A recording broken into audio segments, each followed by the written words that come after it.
Scuderia Ferrari Edition, the heart of the race.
Ladies and gentlemen, welcome to the 7th round of the Formula SimRacing World Championship. We're here at the 4.5 kilometre circuit of the Hockenheimring for the German Grand Prix. Last time out, we saw Jerne Simoncic dethroned from victory by Martin Gosby. An impressive drive, and what that means is his run of victories came to a close. But heading here into Germany, is he going to be able to take back that top step? We'll find out after qualifying, which we're presently in. It's Lewis McGlade alongside Peter Schulze for your Grand Prix today. It's going to be a good one for sure. Peter will join us after the qualifying session. As I said, though, it was Martin Gosby who was victorious in the previous round, but don't let that fool you on the run that Jerne Simoncic has had, because he has nearly a double points lead over anyone else. He's got 140 points over Martin Gosby on 72. So an impressive, imperious run from Jerne Simoncic. 5 victories to his name this season. That is mightily, mightily impressive. Though we head into Hockenheim, a very different circuit to the Silverstone one that we had a few weeks ago. Although it is one with a lot of overtaking opportunities. That run down into the hairpin, a fantastic approach, readying the drivers for some excellent racing around the parabolica and into that turn 6. We've also got some in the arena section, some brilliant overtaking opportunities there for the drivers. But as we head into the final 12 minutes of the qualifying session, Martin Gosby is currently the one on pole position. He's on a 1:11.503 ahead of Jerne Simoncic, his teammate. However, one thing I would like to point out, someone who's in P8 at the moment, Tom Satherley, who I think is about to start his next lap. He was the fastest in practice. He did an 11, I think it was 11.4. So a very, very quick time. Also victorious earlier in the day. One thing very important to note, in I believe it was the Academy Series, was it Pro? Can't remember. But victorious earlier in the day, very, very quick show of form here. And what that kind of leaves as a question is Ghost Speed going to be the first team to dethrone ACR? Or as he gets blocked a little bit by his teammate trying to give him some slipstream. It wasn't the greatest run through turn 2 either by Satherley, but a little bit of blocking there by his teammate. I don't know how much time that would have cost him. We're seeing a few drivers grab some toes on the run down into the hairpin. Naturally, such a long curve through the parabolica that should allow drivers to gain a lot from the slipstream.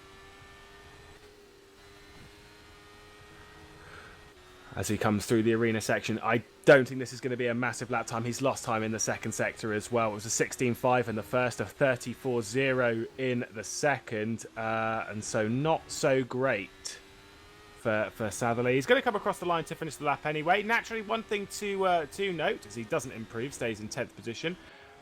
It's how the qualifying session works here in the Formula Sim Racing World Championship. We have 12 laps on the board you get to do. That includes your in lap and your out lap. So those are counted towards that. So if you want to do a single timed lap, you have to do one out lap, followed by the time lap, followed by the in lap. So that means 3 laps, naturally. So you have 4 runs possible. Now, as far as my understanding is of this tyre, you can only really do 1 or 2 laps, but at peak performance, really it's 1. So you're looking at a lot of Superpole sessions here. Brackshock, by the way, purple in the first sector, not by much, but by a fair amount, a decent amount over Jene Simičić, who currently holds the fastest first sector. We'll keep an eye on him as he heads towards the arena section through turn 10 up towards turn 11. The Ghost Speed drive currently in 3rd position. He got a little bit of tow as well by Tom Saville, his teammate, so he got in the way a little bit on the previous lap, but Tom just helping him out through that arena section. It's not good. It's not good. Nope, I was going to say it's okay through the 2nd sector. It's not. It certainly is not. In a tight qualifying session like this, that sector is not good enough.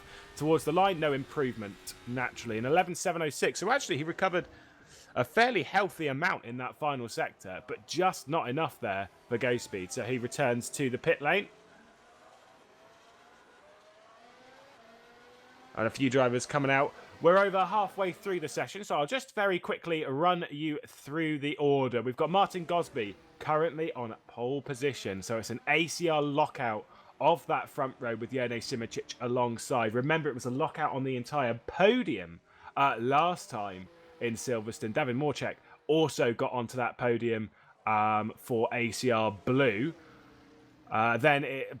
Brackshock is in 3rd position, Morček in 4th at the moment. Panzer doing a good job. He's in 5th position. So we've got 4 ACRs in that top 5. Panzer getting some slipstream from his teammate David Morček, and a fast first sector for him. So we'll jump back to him once we've gone through the order. Kirill Burakov currently in 6th position, who is on a time, although it's not an amazing one. That 2nd sector, again, losing quite a few tenths to those ACR boys. Peter Berlak currently in 7th position. He had a disaster at the previous round in Silverstone, his first retirement of the season. He's had a consistent run so far through the season, with the exclusion of that round. He's currently 3rd in the championship, 71 points to his name, 1 point behind Martin Gosby. Gosby's on pole, Berlak is in 7th. Daniel Kish, his teammate directly behind on the same row, P8. Michele D'Alessandro, the winner of this race 1 year ago, and the defending world champion, currently in P9. Jeffrey Fournier rounding out the top 10. He was saying before the race, jokingly, I think, although I don't know about Jeff, saying how he'd rather be P11, obviously with that free tyre choice. Yuri Kazdorp in P11. Sander Kallas in 12th. Tom Saville, he is about to start at lap time. He's not on one at present. Again, that victory earlier in the day. Throws it through turn 1 beautifully. Who was it who's improved? He didn't improve. It's fine. Valeriano currently in 14th position. Stephen Michaels in 15th. He is on a lap and improving as well. First sector and 2nd sector improvements. Should be able to move himself up. Currently 8 tenths off of pole as he heads through the arena section, and very quickly then rounding out the grid, Van der Neet and Eric Andre, Ricardo Costa, Mohamed Patel. Oh my god, all the way down the order there. Philip Kraus and Jos Araneda. We watch Stephen Michaels coming out of the final corner up towards the line, and he goes 9th into the top 10. So that gives Jeffrey Fournier his loved 11th position. Although Jeffrey is improving here. Of course, he had a very good run on his home race earlier in the season. A podium there. The first one for the team. And it was a great strategic drive. It was from I think it was from about 13th on the grid onto the podium. It might have been 11th. That might be why he wants that. But Ora Miller, SimSport, got onto the podium there with great form. Peter Berlak improved to 5th position with a personal best. A fastest 2nd sector, and Jeffrey Fournier just improves up into 9th position. Who was that? Tom Saville. There we go. Woo. Good time. He still lost a lot of time in that 2nd sector, though. Either way, brilliant lap time. Tom Saville up into 3rd position. Fantastic work there for Saville. And hopefully gonna kick this off quite well for him, and say get Ghost Speed into a decent position. The Kiwi currently in 3rd. Janis Brackshock behind, who just improved, I believe. Did he improve his time? I think he might have improved his time, but not his position.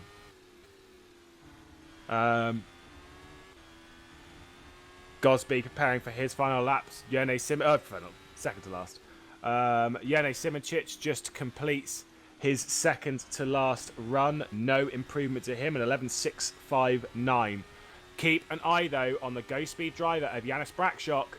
It's an all ghost speed row 2, and Brakshock incredibly fast in that second sector. I get the feeling if they can get this car either on the front row or keep it on the second row, both these guys, Satherley and Brakshock, are both incredibly fast in that first sector. So that run down towards the hairpin on the first lap could be absolutely crucial to how this Grand Prix is going to be playing out. I believe it's a 67 lap race this afternoon. Super soft, softs and mediums are the tyres of choice. Losing time in that second sector again.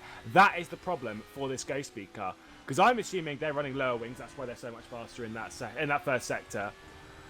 What that means, though, is that gives you two issues. Number one, you're really slow in one sector and he doesn't improve. Oh, no, he improves time, not position, though. So he improves to an 11.652, just not his position. And I believe that is his final run because all of his laps are counted off. We'll go back to Martin Gosby as well, currently trying to improve in his 11.503, sets a personal best in sector 1 and 2. But running that low downforce, it not only makes you slow, really slow in one sector, it also makes you scrub the tyres. Thermal degradation, a high priority. And when you're trying to keep those tyres together, 11.490 for Martin Gosby, so he does improve, but not by very much. But when you're trying to keep those tyres together, scrubbing them across the road, not a good idea. Don't know if you've thought about that one. Stephen Michael is currently improving in the first sector, currently down in 11th position. The number 50, I believe it's a flag-to-flag car, is that one? It certainly is. Recognising liveries is not very good at it. Comes into that third sector. Improvements in the first sector, improvements on the second sector. This could actually be a very good time. He currently sits 6/10 off of pole position at the moment. Could definitely move himself up into the top 10 here. Stephen Michaels through the final corner. 16 of them completed with absolute precision. And to the line. Oh, just inside the top 10. It's an improvement. But with the small gaps between everyone, it's just not enough to move him any farther into the top 10. Just 10th position. Sander Callas moves up into 12th.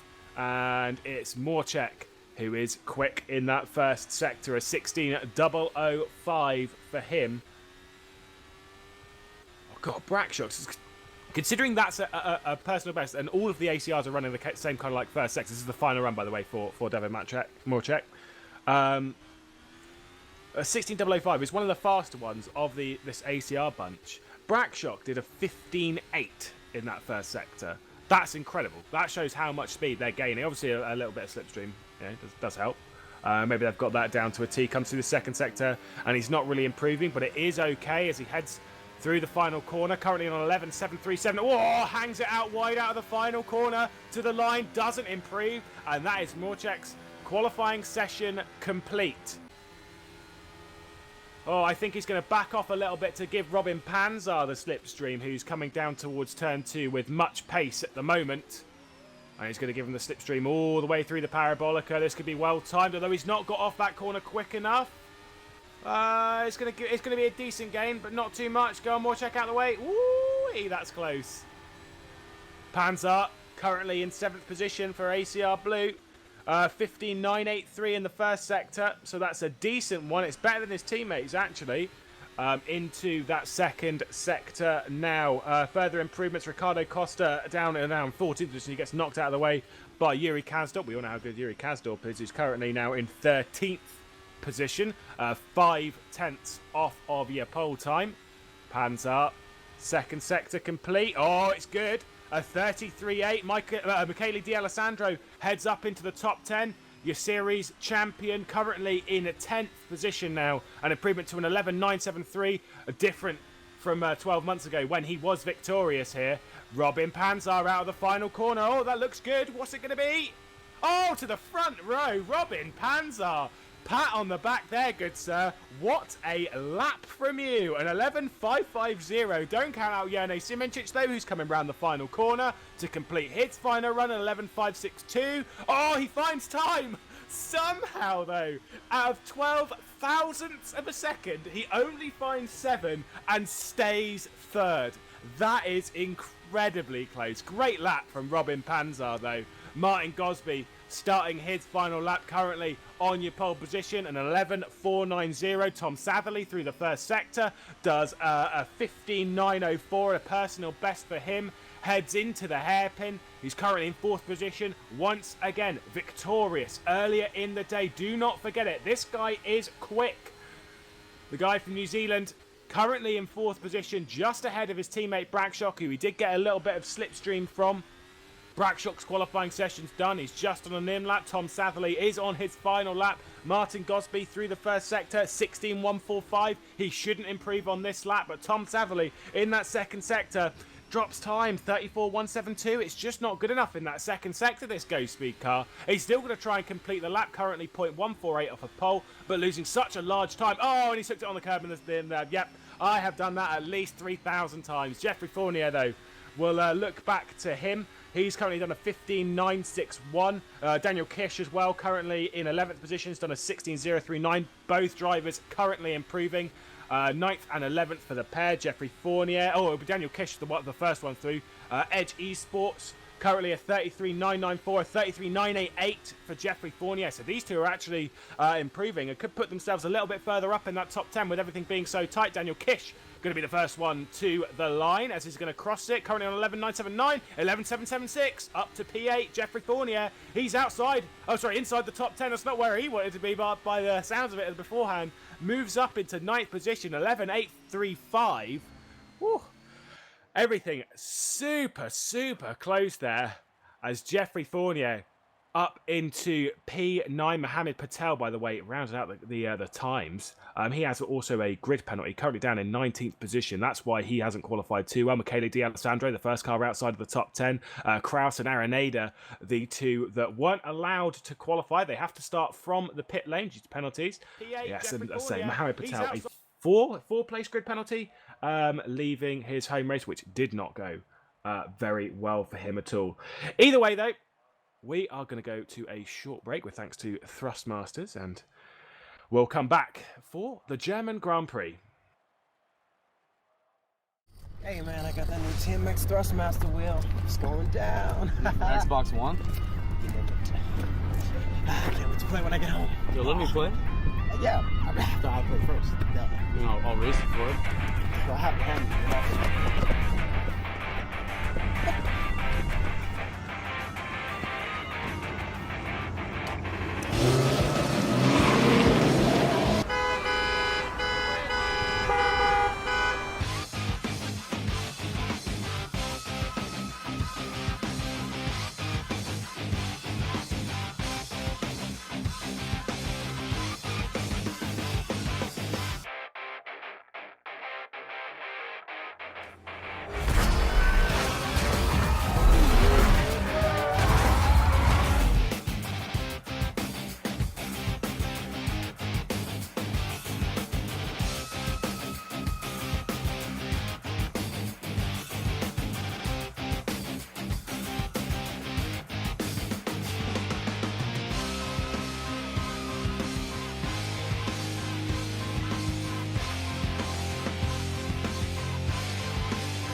Right, welcome back then. It is finally time for the 7th round of the championship, the German Grand Prix. We'll get underway in a few moments. Lewis McGlade alongside Peter Schulze, who is now here.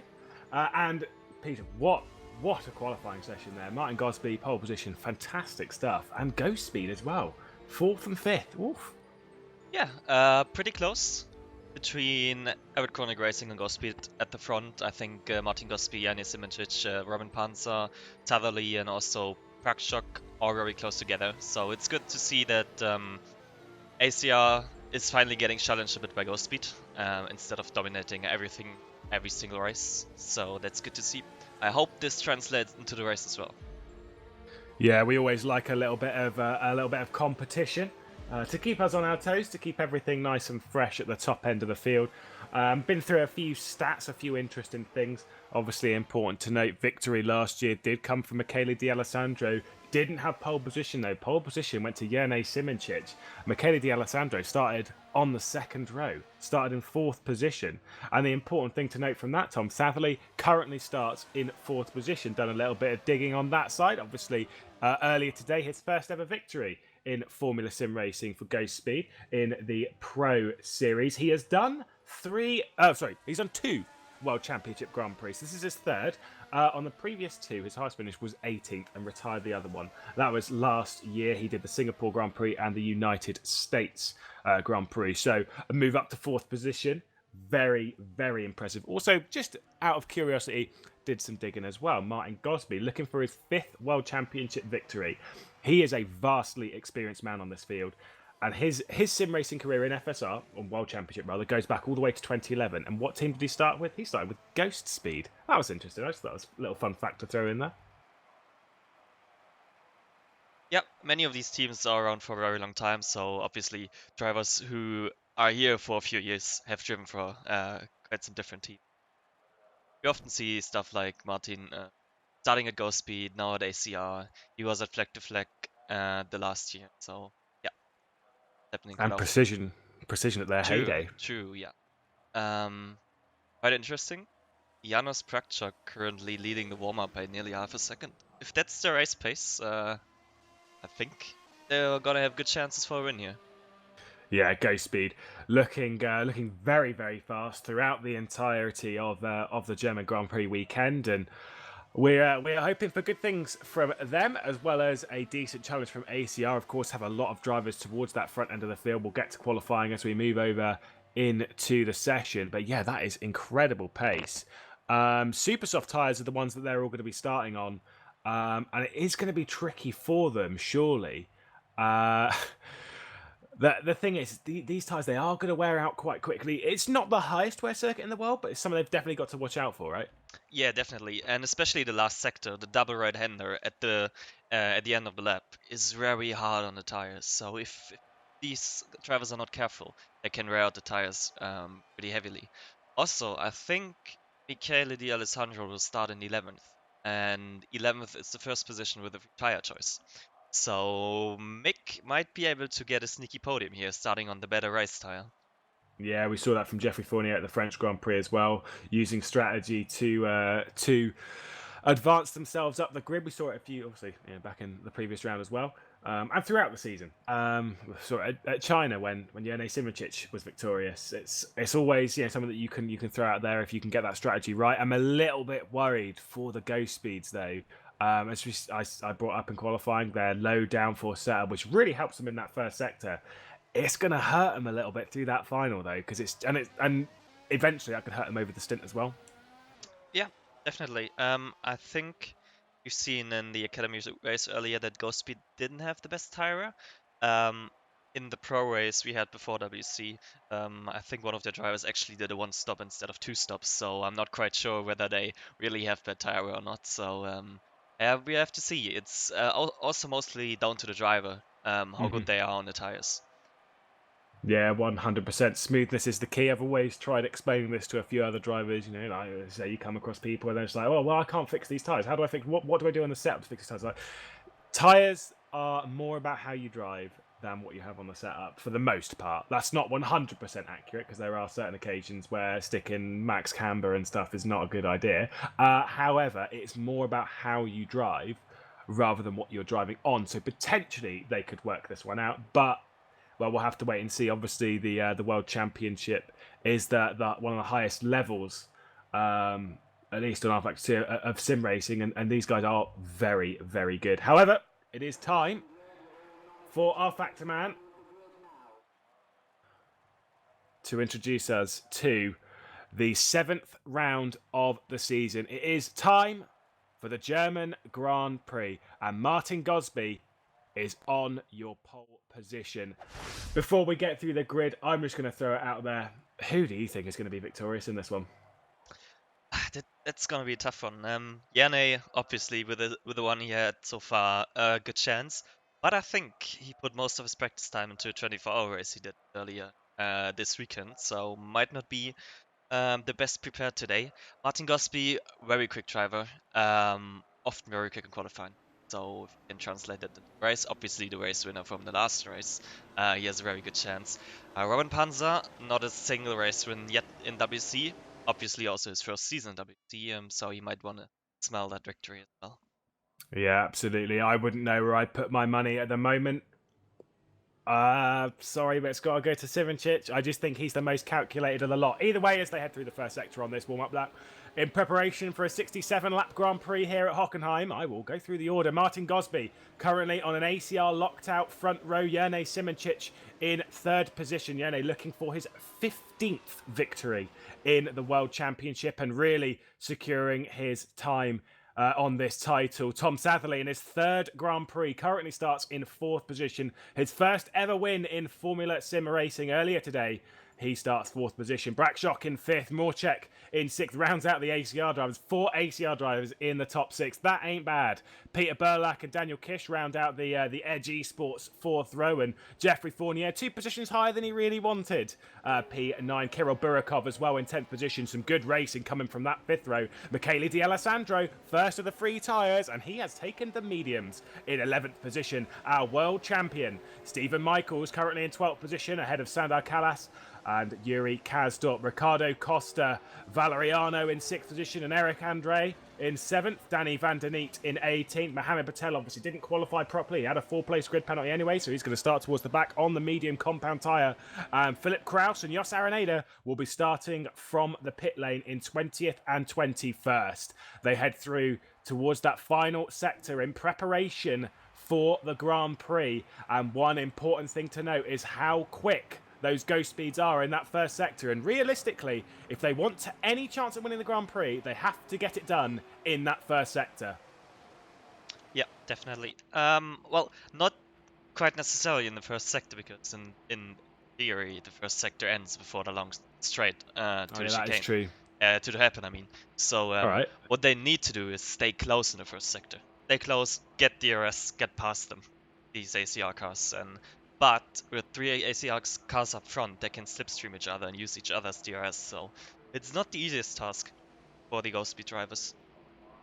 But how much teamwork is there going to be? There is a championship on the line, and Gosby is against Simancic. Gosby second. Simancic currently in the lead, has been in incredible form, has taken 5 of the first 6 victories this season. The lights come on. Gosby on pole position, victorious a few weeks ago, and we are green, and it is a great launch from Martin Gosby. He is going to hold this into T1 ahead of Panzer, ahead of Simancic, and everything is nose to tail as we head through that first corner. We head down towards that real first overtaking opportunity. Tom Satherley just having to cover up his teammate Janis Brakshock, currently in 4th position. He holds on, and is there going to be a slipstream party down in towards the hairpin? We've got a bit of side-by-side in the background as Jeffrey Fournier promotes himself up into 8th position. Martin Gosby, though, has got a decent lead heading down to the hairpin. Jerne Simancic isn't looking for anything on his teammate Robin Panzer, just hanging on to second Tom Satherley. Oh, he's just having a little bit of a look. Is his teammate Brakshock not quite making anything stick? Morchek trying to get anything done. There's a spinner of the hairpin. It's Michele D'Alessandro, winner 12 months ago. and he is potentially dropped all the way to the back of the field, maybe out of the Grand Prix. He's on those medium tyres. We'll see if he can recover anything, but he is all the way at the back. Jone Simoncic, though, under heavy pressure from our relative rookie, the Kiwi, Tom Satherley, currently in 4th position, has kept nerves at bay and has done a really, really good job over that first lap. We see Valeriano. Oh, who's that? Is that Ricardo Costa? A huge crash as we head into the arena section. I think that might have been a bit of an rFactor 2 lag there. We'll have to wait and see. But he has dropped all the way down the order over the lap. To complete the first one, it's Martin Gosby, Robin Panzar, Jone Simoncic, Satherley, Brakshock, Morcek, Burlak, Fournier, Kish and Michaels rounding out your points paying position. Wow, what a first lap there. Yeah, this was a disaster of a first lap for Jarlaser Esport. Muhammad Patel spinning out before turn 1. I think there was contact, going straight into the wall, DNF'd already. Michele D'Alessandro then getting spun out into the hairpin, also pretty much last. And Yuri Kastava was second retiree this race. Yeah, and it looks like we've got Van Den Eek, we've got Costa in the pit lane. Oh, yes, there's a move of Brakshock and Morcek. There's contact and spin. To the hairpin! Oh, who was that? Tom Satherley's round. Oh no, after such a good qualifying session, Tom Satherley spun round to the hairpin. Morcek as well drops back with Peter Burlak now attacking him into the arena section. Oh my goodness me, Peter Burlak trying to hang around the outside. Is he going to be able to do it? Oh, I think he might be able to. Contact between the two, and Burlak is pushed off the road. This is excellent for Fournier. He's now trying to challenge for 5th position. Morcek getting his elbows out. Peter Burlak allowed to return to the circuit by Daniel Kish's teammate. Currently 7th and 8th position for Edge Esports, which is all right, but definitely not what they wanted. Peter Burlak muscled off the road by Morcek. What a disaster though for Ghostspeed. Brakshock just in 4th position. I definitely need to take a look at what happened there. Yeah, I'm trying to find a replay in a moment. What I saw on track was Morcek attacking Brakshock, and I think they both kind of outpracked each other and went to Satherley in front of them. But I'm trying to find a replay right now. Oh yeah, I've just had a very quick look. That is harsh. You're absolutely right. They were both trying to race into that hairpin, and that's one of the problems of that hairpin, as I'm sure we'll get a replay as soon as we can. But Morcek, yep, just overcooked it and hit Satherley. What a shame, though. He's got incredible pace, though. We'll see if Tom Satherley can recover this into the points-paying position. Just showing the replay right now, we see Morcek on screen, making a move onto Brakshock. Then they both break leg. Morcek goes into Satherley and spins him around. Terrible, terrible shame. Yeah, if I was Tom Satherley, I would be seething in that cockpit. However, he needs to keep a cool head. Currently in 15th position. I'm not quite sure the level of damage on that Ghostspeed car. Just hoping that that car isn't too damaged and that he can recover this race and get himself up into a decent position. Currently, Stephen Michaels, by the way, the first of the people starting outside the top 10, who's on that different compound of tire. He's currently on the softs, currently in 9th position ahead of Sandar Callas. As we round and complete the 3rd lap, Gosby still leads by 0.7 of a second. Jone Simoncic just keeping in touch.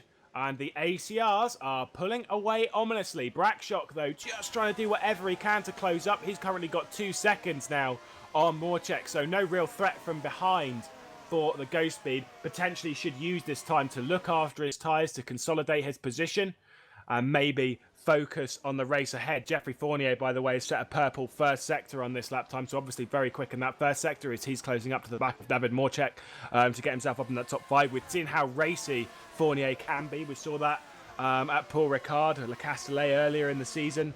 Morcek, though, on that previous lap did set the fastest lap at 16.108. Shows how much the top lot are controlling their pace as Tom Satherley is out of the race.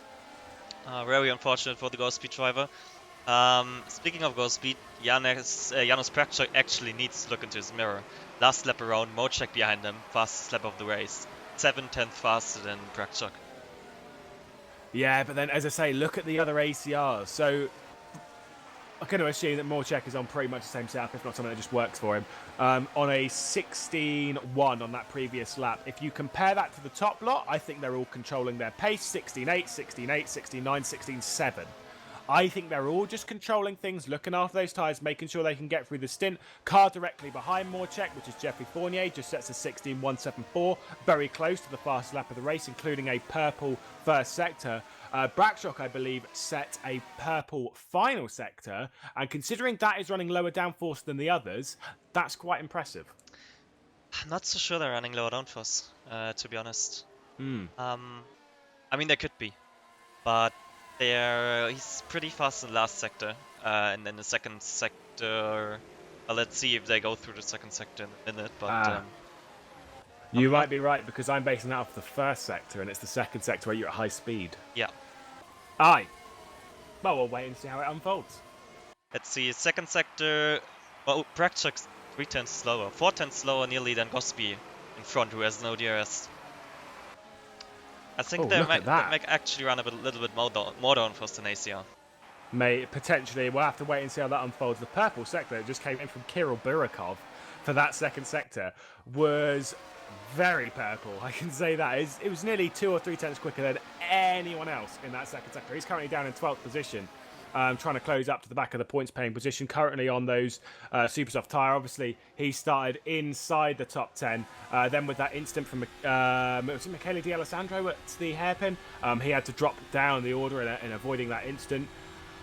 So not so great there for Kirill Burakov, but potentially trying to rescue any hopes for a points-paying position here at the German Grand Prix. 17 runners still in. We've had 4 retirements over the first few laps of the race. Satherley, Kasdorp, Costa and Patel, your unfortunate first retirements, as that was Eric Andre trying to get past up into 10th position. Valeriano as well gets overtaken by Jos Araneda, who started from the pit lane down in 13th position. And one thing to note at the top end of the field, who's that? Oh, it's Andre and Callas. Oh, Callas Yes. up into the top 10 now.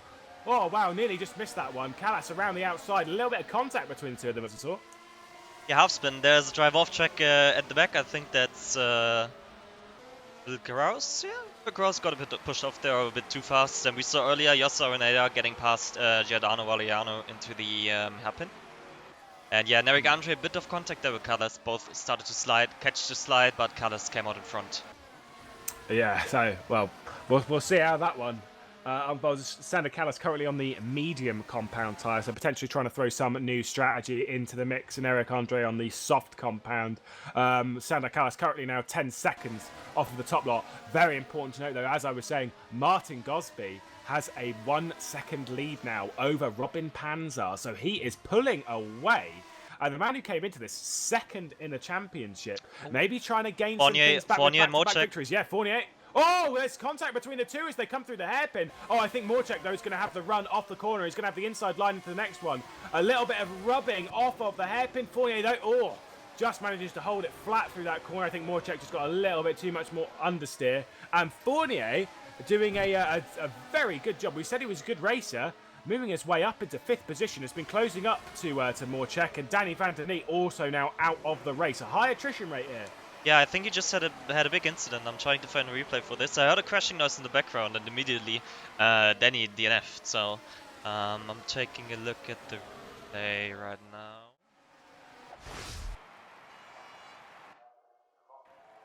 So he was alone in 17th place, going through turn 1, went a bit wide, got on the grass, and he spun, coming out of turn 1, then went to the wall and DNF'd. I think we have all done that before. Yep, probably did.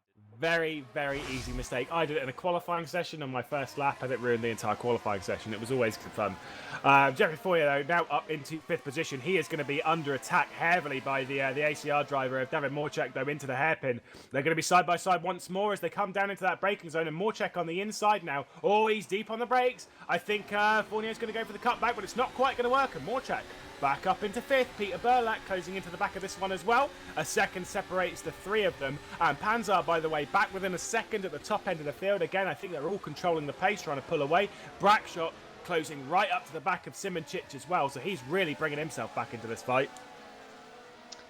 Yeah, and I think the battle between Eric Andre and Sander Callas won't end anytime soon. And Eric caught back up, still within 1 second, still slipstreaming there. And could at any moment go past him with the DRS. Robin Panzer getting back into the DRS of Martin Gosby is actually very important, because he had Yanni Simonchich right behind them. And losing the DRS of Martin Gosby would mean the great risk at getting overtaken from Yanni. Yeah, that's the thing. If you're all controlling your pace, you can control to give it a few more tenths to try and move yourself out closer back to that. One thing to note as well, it is another terrible Grand Prix for the John Alesi Esports Academy as Michele D'Alessandro, your series champion, has retired from the race, as well as his teammate Mohamed Patel, who was out before the first lap was even completed. So 7 laps in, 10% of the race done, and we have a high attrition rate. Derek Gunner is going for it. Yeah. Up the inside of Sander Carlos into the hairpin. Contact there. Carlos pushed off. Burkov had to take avoiding action as well. And Eric Andre managed to make it past Carlos into P10.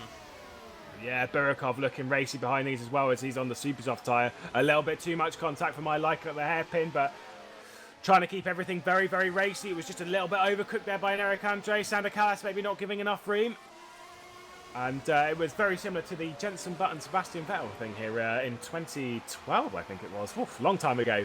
Many years. Kirill Burkov trying to get as racy as he can, but he's also trying to look after those super soft tyres, which trying to race and look after tyres, by the way, is really difficult as they head through the final 2 corners, trying to not get hooked on that curb and doing a decent job of it. Burkov, though, he's just not got the grit to keep up with Kallassen and Eric Andre. Oh, so wide at T1 as well, onto the grass a little bit. Jos Araneda now going to be really close to the back of him as they head down towards the hairpin. He surely is going to try and line up a move. We'll have to see if Sander Carlos can return one back to an Eric Andre, looking up the field as well, seeing if anything's quite going on. No, not quite. Sander Carlos coming up to the hairpin, and Eric Andre going defensive. Medium tyres on the head of Sander Carlos. Oh, contact. Contact. He turns in a little bit to Sander Carlos as they're locked together. Oh, no, and Eric Andre. Oh no. From wing gone. Yeah, it didn't look that good. I don't know, it looked like Sander turned in very early there into the hairpin. Very early. Very early. Not quite sure what he was thinking there, but I'm gonna take a look at the replay in a few moments' time.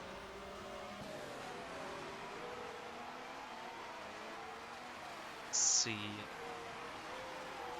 Find it. I mean, it's one of those things. It's a race thing. Obviously, we'll get the replay up as soon as we can. Sander Carlos, though, I say from that first view that I had of it, he just kind of turns and tries to chop the nose off of an Eric Andre, who becomes another retirement here, losing that front wing out of the hairpin. They were just locked together, and yeah, I don't know. I think Sander Carlos already had suspension damage from an incident earlier. His steering wheel wasn't straight, doing that overtake against Eric there. I mean, you could see there wasn't really that much room for an Eric on the inside, so yeah, this viewers will probably look at it after the race. Yeah, for sure. I think it's one of those things. Whilst we've done that replay, though, Jos Araneda up into 11th position on the soft compounder tyre, heading past Kirill Burkov, who's got a decent gap over Philip Kraus, who started from the pit lane. Jos Araneda, another one who started from that pit lane. So yeah, a high level of retirements. We currently have 14 left. We've only completed 10 laps of this race, and after that 10 laps it is Martin Gosby currently leading away. Once again, it's 9/10. So Panzer just on the end of that DRS zone, and I think at the end of this lap he's going to be dropping outside of it, and that is going to give Simoncic potentially his best overtaking opportunity. 1.1. Mode check into the pit lane. First of the top 10 to pit. How is this going to work strategically for them, potentially confirming them to at least a 2-stop? Is he going to come out on the softs or the supers? He is definitely going to come out in clean air, though. Comes into a stop in his box, and it's going to be the medium compound of tyre that he is putting on for Morczak there. As he leaves his box, he is going to be well down on the order, but Priliak. So much clean air. Look at Priliak. He's attacking Fournier now. Fournier lost the DRS with Morczak in front of him. Oh, big contact! Oh no! Peter Burlak, a double lock on the front tyres, and he is going to have to concede that position. Yeah, he does it immediately. Jeffrey Fournier, a massive bump between the two. These cars can't take that much damage, P. You know that. He's one of the most experienced drivers on this field. I mean, he was racing back in World Championship, I think World Trophy or World Series, whatever it was back in the day. A long time ago, even I started commentating. So Peter Burlak, well versed in sim racing, and a little bit of a mistake there from him, potentially costing them some suspension damage for the pair. Daniel Kish being a good teammate and just holding behind Peter Burlak at the moment. Yeah, and just before Priliak and Fournier is going into the pit lane right now, just before they made contact, I was about to say Fournier shouldn't lose much time here because Morczak pitting earlier means he can undercut him and just when I was about to say that they may contact and obviously lose much more time than needed. Yeah, Kirill Birikov also into the pit lane. The thing with Jeffrey Fournier is we've got to hope that he managed to flick off the old damage repair in the pit stop. He did indeed, gets it going. I don't know how that works here and how much they try and do it, but all I know is that from past experience, that can cost you a lot of time. Morchek comes around the first corner and Fournier is ahead. Oh, that's interesting. That is interesting. There must have been a mistake by Morchek, either coming into the pits or coming out of the pits on this outlap. Or maybe he did a small damage repair, but that's surprising to be so far behind Fournier. That is very surprising. Confusing as to why that has happened. I didn't see anything too major on the sector splits. But Jeffrey Fournier has jumped. Morchek at the moment, potentially a damage repair, although he didn't look... I guess he looked like he was stationary for a little bit longer, but not that kind of longer. That was a long time that he has lost there.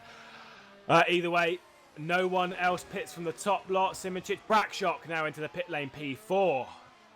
80 kph into the pit lane currently on the super soft tyre. Peter Burlak also enters the pit lane. Daniel Kish, his teammate, stays out. Stephen Michaels for flag to flag into the pit lane. Sander Callas stays out. Jos Araneda on the soft compounder tyre stays out. Philip Kraus. Obviously, some of these are on completely different strategies depending on what they've started the race on. And in the pit lane, we have the trio. Brakshock currently leaving well ahead of Peter Burlak. How long was that stop for Burlak? Oh, it was only 4 seconds. Yeah, That's quite fine. normal. Fournier coming around stop. now. Fournier coming around. Burlak just leaving the pit lane. Morchek in front of Burlak as well. So, yeah, Fournier must have had a mega in-lap to be that far ahead. Yeah, considering the contact between Burlak and Fournier, he lost, absolutely lost at how he's quite done that. But never mind. The Frenchman making some good progress there through the first of the pit stop sequences. And Morchek, the main loser at the moment. We'll have to wait and see how that unfolds as people come into the pit lane. Sander Callas, though, who's on those medium tyres, should be staying out quite a lot longer and will potentially take over the lead as Gosby comes to the pit lane. Panzar comes to the pit lane. Jone Simincic is going to stay out. Daniel Kish will be into the pit lane this time by. His teammate in on the previous one, hooks it in and brings that straight down pit lane. And Sander Callas going to jump up into second position at the moment. We watch the two ACR teams go to work on their cars. Martin Gosby currently out of the pit lane. Where is he going to come out in comparison to Morchek, Fournier and Burlak? He should be well ahead as Panzar leaves the pit lane. Morchek, Fournier, yep, well ahead of those two. Wow, well ahead. My goodness me, that's so far ahead. Brakshock just managing to keep in touch with these, although I think he's well out of DRS range. He might just hook it up. I could be pretty close to the 1 second. Let's taking a look at the sector split. It's can't see yet. The sector split didn't update for you, Robin. So yeah, obviously he doesn't have DDS open, so not within a second, but pretty close. This also means unless Yanne does basically fast slap on his in-lap, Brakshock might be able to get past him with an undercut. Having said that, Yanne did a personal best in his last lap. I think this is it. This is the whole controlling of pace. Yeah, Simincic into the pit lane, the Slovenian. I say he has been victorious on multiple occasions this season. 5, in fact, out of 6. And in the 7th race of the season, he's going to drop it straight into his box. Put it on the jacks. Oh, big lockup coming into that. And onto the medium compounder tyre, same as almost everyone else. And leaves his pit box. Kraus also into the pit lane after his pit lane start. So it's the second time he's visited, technically. Simincic coming out. Gosby going to be well ahead. Panzar ahead as well. Brakshock. Oh, it's going to be close between the two of them. It's going to be very close. He's going to have a look in the hairpin, surely, as Janis Brakshock. Oh, he is so close, isn't he? Yeah, well within a second. Not the best exit there. Simincic does no DRS though, so this is important. Now, Brakshock DRS, Simincic no DRS. Will Simincic defend or just give the position up? He will defend. Goes up the inside. Oh, goes back to the braking point. Bit dangerous there, but not too unfair by Simincic. Yeah. Move. Oh, Michaels up past Burlak. 10th and 11th position switching over. Stephen Michaels ahead now of the Edge Esports drive. Both Edge Esports currently outside of the points. Obviously, pit stops to come. But yeah, not great. I mean, the thing is, Simincic, as much as he did cover and then came back, There was plenty of room on the right-hand side for Brackshock to go, so I don't think there's anything really need looking into there, obviously. But the top four, realistically, so your Gosby, Panzer, Simoncic, and Brackshock, all still very close. Jos Araneda into the pit lane. He's on the soft compounder tyre at the moment, and that will probably leave everyone in the top 10. Actually, I think it might, if he goes onto the mediums, everyone in the field is on the medium tyre. So we know which one the best tyre is for racing, and they are all on the mediums. Yeah, obviously, being on the harder tire, you can push a bit harder. These last a bit harder. Maybe, if you're good on your tires, a one-stop, but probably not on 67 laps. So I would say you need the mediums to do a two-stop, realistically, to not do it. So Yanni managed to get back into the DRS of his teammates, so that's saving him from Fracture. I think the only one of the top 10 who haven't pitted yet are Sander Callis and Giordano Valeriano. Yeah, absolutely. It's those two at the top end of the field currently. Sander Callis is 7.1 seconds ahead of Martin Gosby. He's 5 and a bit ahead of Valeriano. Valeriano going to very quickly becoming under threat from Martin Gosby, your Silverstone race winner. Gosby looking for his 5th win of the season. 5th win of the season, 5th win of his career in the World Championship. That's what I meant. Heading into that sector, he's closing in very, very quick. Obviously, worn tyres, not the best ones to be on when you're trying to set decent lap times, but you're absolutely right. If they want to do a two-stop race here, you need to get decent mileage done on these medium tyres. The thing with Callas and Valeriano is potentially later in the race, if they go on mediums on their next stint, because they've started on the mediums, they might be able to head onto the soft compound of tyre as the race progresses, allowing them to be on a faster compound, making progress in the latter part. Obviously, they do have to take a second compound. I would take the soft based on what I'm seeing here instead of the super softs. But they'll have to wait and see how that race unfolds for them. 17-0 in the first sector for Gosby, Panzer, Simoncic, Brackshock, and Fournier, and Morchek. So all very close on times. But they're closing, and that's 2/10 in the first sector on the top two. So naturally, this strategy might come back to Callas and Valeriano a little bit, but well, we'll see. Yeah, I mean, obviously they will be a bit slower now, but having said that, they are on like 15 laps older tires than the leading pack, and they're only around about maybe half a second slower lap, so it's not too much, and that's why the medium tires are so good around here. Absolutely, nothing really attacking though in the Brackshock Simoncic Panzer Gosby battle. The quartet not really looking to fight each other, all just kind of like putting in the lap times, looking after the tyres, seeing where things are laying, and seeing which way this race is headed. A 16.4 that lap for Martin Gosby, his personal best of the race. Just again, he constantly slightly pulls ahead of Panzer, but then naturally with a bit of traffic here, maybe not so much. Although if I was Gosby, you'd think if you need to clear off, use this bit of traffic. You get by him and then you run away and hope that Panzer struggles to get by. Look at how much he's pulled away with the DRS usage and the slipstream from him. Gosby up into second position ahead of Giordano Valeriano and Will Panzer. Panzer needs to clear him quick and get right onto the back of the Englishman. And will he be able to? Not quite sure. It's going to be tough, that dirty air through this section, especially through this corner. It is an absolute nightmare. The front end just washing away from the car. We head to the end of the second sector, and Gosby is just trying to pull away bit by bit. We head into the arena section, one of the highest downforce corners on the circuit there. Head through the hairpin. Nothing quite sticking yet. Sander Callis not going to come into the pit lane. Panzer are just thinking, please come into the pit lane. Please come into the pit lane. He's like, no, Valeriano is not coming into the pit lane. I've got my race to run. You run yours. Panzer needs to get by ASAP. If Gosby plays it smart, he goes a tiny bit slower this lap to give Valeriano the DRS. Yeah. Valeriano still have the DRS. If he gets the DRS again on the next straight, this will be the best possible outcome for Gosby, because then Robert Panzer will stay behind him for another lap. Valeriano will lose the DRS and will lose probably 1.5 seconds to 2 seconds. Oh, Valeriano's got it. Valeriano has the DRS. Is he going to go defensive into the hairpin? That is so well timed from Martin Gosby. And Panzer's not close enough. Oh, coming into the hairpin. Robin Panzer is not going to be close enough to take third position away from Valeriano. And Martin Gosby now is going to try and run away Oh no, this is not working out the Panzer at all. This is not the situation he wanted. He was happy looking at the rear end of Gosby, maybe potentially waiting until the latter part of the race. We'll see if he can close that up by using his tyres a little bit more as soon as he gets by Valeriano, because Valeriano will not have DRS this time. Oh, look at the understeer on Panzer's car. So much of the front end washing away. I think he's getting a little bit stressed out in the ACR blue car.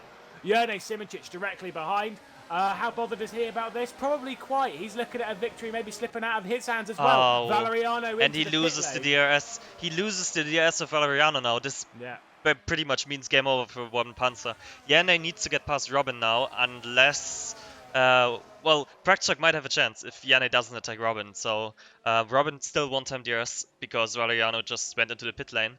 Next time around, on this straight right here, Panzer will not have the DRS, and this is the chance for Jerne and for Janos Prakchak. Will they go for a move? Our team order's going to play anything here? I highly doubt it, but let's have a look. Jerne Simoncic closing, and into the hairpin. Nowhere near close enough. He also lifts off before the braking zone, and Robin Panzer manages to hang on to that one. However, in one lap, it went from a 1 second gap to 2 seconds.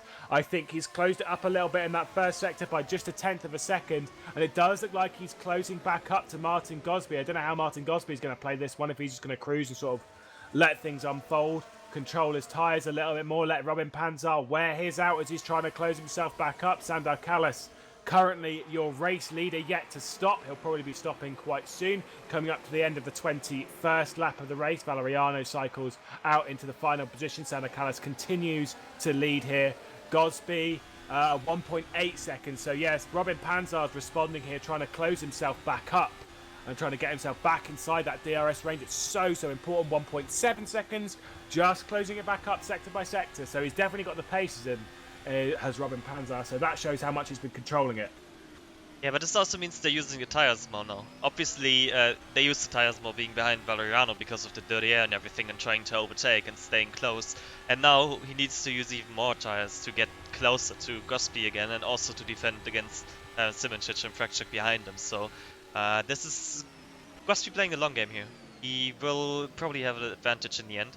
We've just heard Jerne Simoncic lifting again at the end of the straight. Fuel obviously is a bit tighter around here on this track, so being in the DS and being able to lift and coast a little bit gives you a huge advantage later in the race, because you can use higher engine mixes if you have saved some fuel. Yeah, which is what I'm really bad at doing. I never know how to save fuel. I'm just really... I like going quick. By quick, I mean averagely. I mean, we all do. That's why these drivers are the best of the best. Being able to drive faster than everyone while fuel saving. Yeah, that's why I'm sat here and not in a car. Exactly. Oh, they are pushing the limit through that double right-hander at the end. It's the kind of corner where if you make a slight mistake, and I don't mean, just, you've got a few centimeters, I mean millimeters mistake, slightly too far over on that curb, and it will pull you straight off the road. And it costs you so much time, as we saw in qualifying. And they are pushing that limit on that curb so much. It's crazy. It's such a high risk for such a small game, but they're obviously making it work. It will also lower the arc through both of those corners, obviously lowering tyre wear ever so slightly. So obviously they're feeling the risk of doing that is worth it. But yeah, so risky. Get my heart racing every time. Exactly, yeah. Panzer closing up a little bit more. Gap to Gosby around about 1.7 seconds right now. They're all pushing quite hard. Robin, Jerne, Prakchak, all faster than Gosby, or well, last lap they were same pace, but they were second faster than Sandor Callas up front. Yeah, we've got that gap is now at 1 second, so Gosby will have DRS this time round. Callas is going to stay out and completely 23rd lap of the race in the head of the field. Gosby, though, well within a second this time by, has actually pulled it out to 2 seconds between himself and Panzer, I believe. It was still nearly 1.7, I guess. It's not pulled out that much, it's just a tenth.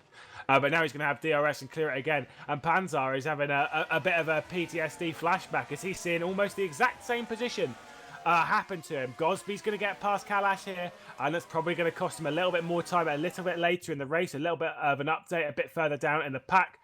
Fournier and Morchek continuing to stay very, very close. Morchek, though, not able to get past Fournier at the moment. I think they're both pulling away from Michaels. Michael's just closing back in rather by a few tenths. So there's definitely a fight coming in for P6 here momentarily as Gosby in the lead of the race now, ahead of Sander Callas and Robin Panzer. Yeah, we've seen Steven Michaels picking up the pace, but that's because the cars behind him are pushing him. Martin Gosby actually purple sector 2 last lap, 1.3 seconds faster than Sander Callas in the second sector, 3 to 4 tenths faster than Panzer, Simoncic and Prakchuk. That's Crazy. Obviously because of the big DRS into the hairpin when overtaking Sander, but yeah, still. And let's take a look. If Robin can't clear Sander Callas this lap, he will lose even more time. And I don't think he's close enough. No, I don't think he's close enough either, unless Sander Callas is the nicest person alive and really is just a massive Robin Panzer fan. I don't think Panzer's getting by at Sander Callas at the moment. Martin Gosby is going to be pulling away again. He set his personal best on the previous lap. Oh, Robin Panzer though, hello, DRS. As he is actually going to get through straight away. How important was that move from Robin Panzer? Simoncic is not obviously going to be able to get through here, and so maybe Panzer does have a bit of a fan. I think he turned up the engine. He saved a bit of fuel, so he can turn up the engine. He goes up the inside of Sander Callas. Sander leaves him enough room. Oh, bit of a wriggle there from Sander Callas. Now he's blocking Prakchuk. Prakchuk will hate this. He probably lost already a second there, just being stuck behind Sander Callas, fighting for traction. Oh, and he's more stuck now, all the way through the stadium section. This will cost him probably 2.5 seconds to Simoncic in front. Yeah, terrible for Prakchuk there. He's just seeing those ACRs, all that hard work, just disappearing away from him. Is Callas coming to the pit lane? Yes, he is. Woof.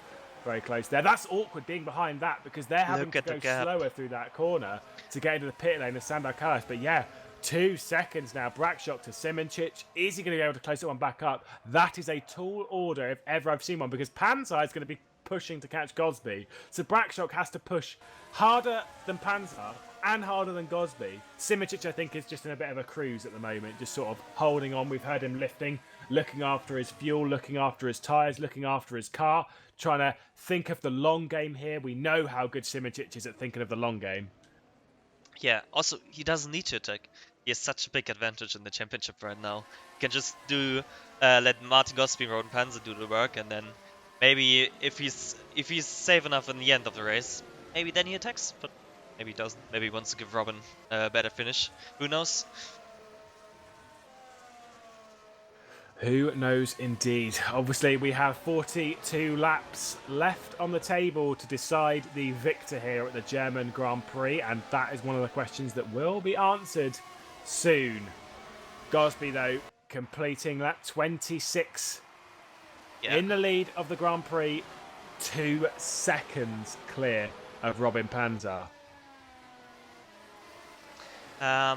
We have a 7-car battle for 5th place. Jeffrey Fournier all the way down to Yasser and Ada, all within 3 seconds.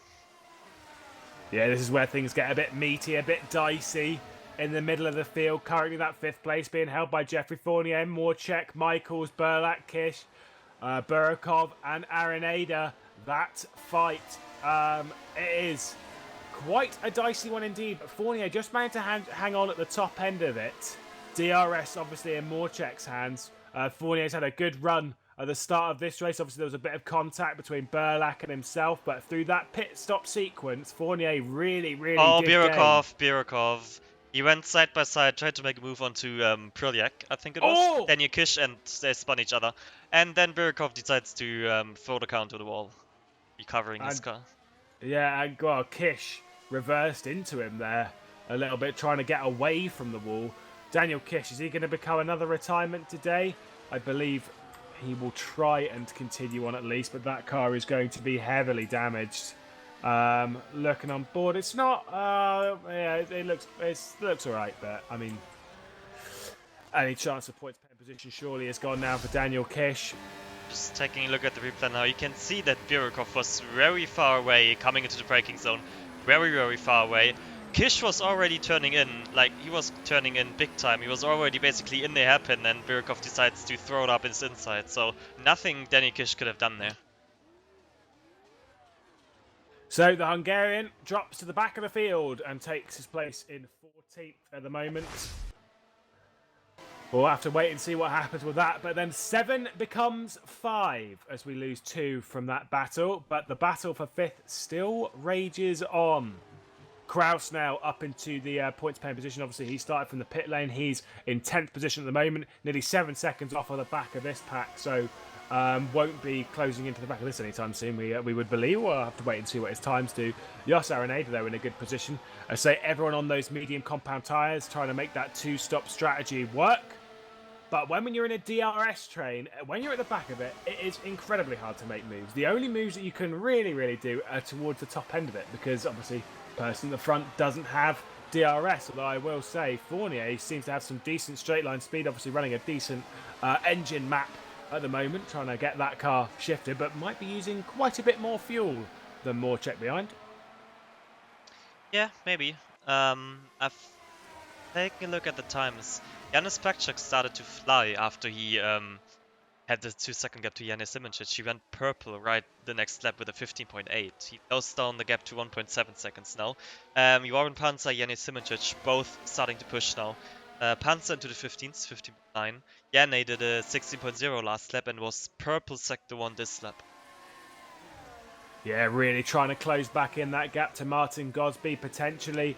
Another pit sequence not too far ahead for these lot. They have been on these tyres for a fair while. They've got plenty of time left. I'm not saying it's happening at the end of this lap. I'm just saying, potentially they're aware as to when they're going to be pitting, so they can use their tyres a bit more strategically, trying to make them work towards the end of the stint, not just at the start. And they're really trying to close that gap down. 1.5 seconds between Gosby and Panzer. The Swede trying to do everything he can to close that gap down to assist a teammate as they cross the line for the 29th time. 1.505. And it is a personal best for Simoncic. Not a personal best for Panzer, but it is still a 15.9 for Robin Panzer, closing in 0.2 of a second over the previous lap on Gosby.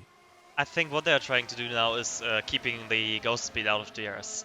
After he's fallen back, they started pushing when they realized that the Pachak could do high 15s and low 16s, so they started pushing, trying to keep him out of the DS window. Yeah, a few things in this 5-way fight for 5th. Morchek got very close, but then made a mistake into turn 2, and I don't think they're able to close that. But yeah, Araneda all over the back of Peter Burlak coming into the hairpin. He's going to have the inside, and Peter Burlak going to try and hang it around the outside, carry the momentum. Is it going to be enough? Yes, I think so. I think Peter Burlak might just hang on to this. They've got to go flat out through this very fast right-hander, and they're just going to hold on. Peter Burlak going to have the inside line, and Jos Araneda. Oh, a good attempt. Oh, what a cutback though. Oh, nearly contact between the two. Had to absolutely slam on the brakes of Jos Araneda. And this has cost them over a second as Peter Burlak drops out of DRS range from Stephen Michaels. I think he'll close that one back in through this sector though, so don't you worry. All Peter Burlak fans out there, he should be able to close this one back down. But so close to contact between the rear left and the front right between Araneda and Burlak in that arena section. But a decent attempt from Araneda, got very close and tried making something work, but the momentum around the outside just a little bit too much for the Croatian. Yeah, I don't think Peter Burlak expected Jos Araneda to a cutback at that point on the track. You don't see cutbacks much often. So this was probably very unexpected for him, and didn't realize that Jos Araneda was next to him. So yeah, Araneda did well to avoid it, and Araneda has a huge chance this lap. I don't think he will do into the hairpin, but yeah, he's closing up again. Yeah, absolutely. Getting close and close. Nothing quite working this lap. One thing to note, Sandar Kalas set a purple final sector and a personal best of 15.9. Obviously, that's a little bit important when we talk up towards the further end of the points. Of course, now everyone has stopped and we are on sequence, but we're waiting to see what that car does. He is faster at the moment than the top lot, setting a decent lap time there. Fastest car on the circuit on the previous lap, and sets a purple first sector here as he's trying to hunt down Valeriano and potentially some points later in the race. But he is a long way off the points and has still got another pit stop to make, same as everyone else. So he's really got to close in that 15 seconds. And we can see Jos Araneda in the background. Weaving a bit on the straight there, showing Peter Brejak that he's still there. Peter Brejak, though, managed to get back into the DRS and is actually quite close to Stephen Michaels this time around.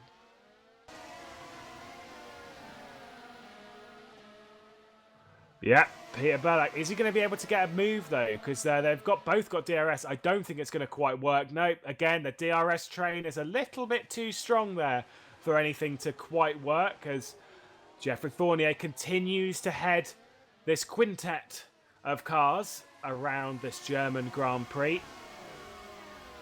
14.7 seconds now for the lead. So there is absolutely no threat from behind for Brakshock. He's currently 10 seconds ahead of this.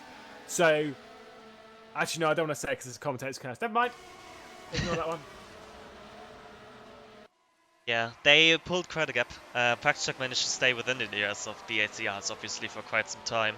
And now they picked up the pace. Brakshock is still able to go that pace, basically. He's like a tenth or two slower than the three ACRs in front of him, but he's still faster than the car behind him. So he's still extending the gap, which is good for him. What he needs to do, though, is closing the gap to the ACRs again. Oh, Michael, I think Morchek might have made a mistake there at a T1. As Stephen Michaels all over the back of Morchek now. This is probably his best move to get that flag to flag up into 6th position. Is Morchek still going to have DRS? Oh, no, yes. He is not. Geoffrey Fournier pulling away at the moment. Stephen Michaels, here we go. This is about to ignite. He's going to try and make it around the outside of the hairpin for P6. Stephen Michaels in the flag to flag. He's going to hook it around. Oh, too much understeer mid-corner there. And I think unless he puts it in a massive boost mode, Morchek is going to hold on to 6th position. Stephen Michaels, though, great attempt. Is he going to look into this section? No, he is not. So just manages to hold on through the Mercedes section. Morchek just keeping ahead, but he's out of DRS now. Is he through that second sector? Yeah, he is out of DRS. So unless he closes up massively through this sector, I think Morchek might be under heavy pressure into the hairpin once more as they head through the Sachs curve. I think Morchek's actually closing up enough. Yeah, I think so too, and he also has a speed advantage compared to Stephen Michaels on the straights. You could see how he pulled away from him, even though Steve had a slipstream and he had nothing. So it looks like the flag-to-flag car of Stephen Michaels running a bit more wings there than Morchek, giving him the advantage and helping him defend, actually. And oh, look how much Morchek closed up to Fournier. I think he still has a lot of pace in that car, to be honest. I think so too. And now, with Michael's bad top speed, this might be an issue now. If he loses the slipstream of Morchek, it might be an easy target for Brejak behind him. I think he's just going to be able to keep it in check going through that, through the first sector and through the second sector here. I think he's just going to be able to keep within that window, not drop off the back of him, not drop into the clutches of Peter Burlock or Jos Araneda. So the quintet is back to holding station at the moment. This battle for 5th place, a 5-way fight. Just a little thing. We've got Krause and Burakov closing up. That's for the final points paying position. Of course, teammates will let you know once that one's closed up fully. 3 seconds presently between them. Burakov trying to go after a points paying position after a bit of an incident with Daniel Kish, who, by the way, a few laps ago retired from this race. 13 Simoncic and Panzer side by side through turn 3, coming onto the big DRS straight. Now Simoncic actually ahead of Panzer already before even coming to the big DRS straight. DRS though for Panzer, and I think I heard him lift a little bit through T2. Is he going to attack his teammate? No, he is not. It's Simoncic's turn to take over that second position and make it an ACR direct 1-2 and an ACR lockout of the podium if you include ACR blue. But yeah, wow, I didn't quite see that one coming. I must have been. Was that a mistake from Panzer? Oh yeah, I'm just looking. I see in the log that Robin Panzer went off track, so I'm just trying to go into the replay and see what happened to him actually. Let's take a look. So Robin Panzer was coming down the main straight, the start-finish straight. Went into turn 1. Oh, went a bit hard over the curb and had to go outside of the track, through the cross onto the runoff, and then Simoncic was already side by side. It looked like Simoncic was thinking about actually going back behind Panzer, but then he took the chance and overtook him. Yeah, it's time to commit there for Jene Simoncic. Robin Panzer just keeping within DRS range. They're still well ahead of Janis Brakshock despite that bit of racing. 2.8 seconds though Martin Gosby has over his direct teammate Jene Simoncic. But Simoncic, winner of 5 Grand Prix this season, looking for his 15th in the World Championship. Can he close down 2.7 to his teammate? I think that is a tall order as we head past the halfway point in the race. But I think he'll give it a damn good go. He wants to win his 15th race. He wants to win his 6th of the season. And if there is anyone that can do it, Simoncic is definitely the driver for it. Project, Steven Michaels, Jossa Renata, all side by side basically into the hairpin. Project tried to make a move onto Steven Michaels. Couldn't quite complete it, then had a terrible exit because of it. Because they were all over each other. And then Jossa Renata thought, if these two are battling, I might just go up the inside and go past them. Yeah, excellent move for Jossa Renata up into 8th position. Now we're starting to see things change in this quintet. Steven Michaels way off the back of Morchek now. So Arenada might be able to get by as we head into the hairpin. This time it's Morchek just keeping within reach of Fournier as Michaels closing up. There we go, Steven Michaels into the pit lane at the last possible moment. Is Burlak following him? No, he's not. So Steven Michaels the first to pit for that second stop in the sequence. 32 laps, 32 laps to go, 31 laps to go in the race. Steven Michaels into the pit lane, going to go onto another set of the medium compound tyre, and hopefully we'll try and get to the end of the race. It might be a bit of a tall order there from this point, and he's now 13th and last. Just trying to take a look at the replay at the overtake because he couldn't quite catch it on the stream. So just taking a look now. So it was Priliak with the DRS attacking Steven Michaels into the hairpin. Priliak a bit of rear locking there. That's why he had a terrible exit. He had a bit of rear locking. Locking obviously tried to avoid to spin the car to not go into Steven Michaels, which meant he had a terrible exit, and Jossa Renata could go up the inside of him. Yeah, Arenada then up into 7th position. Peter Burlak just managed to keep in DRS range and keep his hopes of moving up the order alive, but not quite. Oh, Morchek so wide coming into the arena section, into the Sachs curve. Oh, he was so wide there. Just managed to keep it on the road. Jossa Renata trying to close up to the back of him. Oh, he's so wide to the double. Oh, Morchek is pushing hard at the moment. I can tell you that for free. And I think this might have gifted the DRS back the way of Jossa Renata. That on the last lap, the only one from this slot with DRS was Peter Burlak as Philip Kraus comes into the pit lane. Sander Callas now up into the points-paying positions. Will Jossa Renata? Sure, yeah, he's going to have DRS this time by. Is he going to be able to get past Morchek, who's DRS free? As Fournier has managed to pull up. Peter Burlak is way too far back. I don't think Arenada's got the straight line speed at all. Nowhere near to close up to that ACR.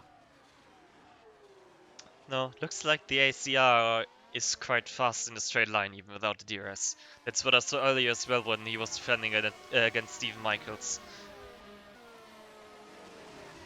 Yeah, I think Jossa Renata might have one chance to get past Morchek, and when he gets that chance, I don't know where it's going to be, I don't know when it's going to be, but he needs to do it, and they are so close at the moment. We head towards Mobile 1 and in towards the Sachs curve, and he is all over the back end of that car. And Robin Panzer, by the way, has come into the pit lane for ACR Blue. The 2 ACR cars staying out. Gosby, Simoncic closing up that gap. We keep our eye on this battle for P6. No one else to begin. Oh, Morchek so late into the pit lane. ACR Blue going to do both pitters on this lap as he enters the pit lane and gifts that to Jossa Renata.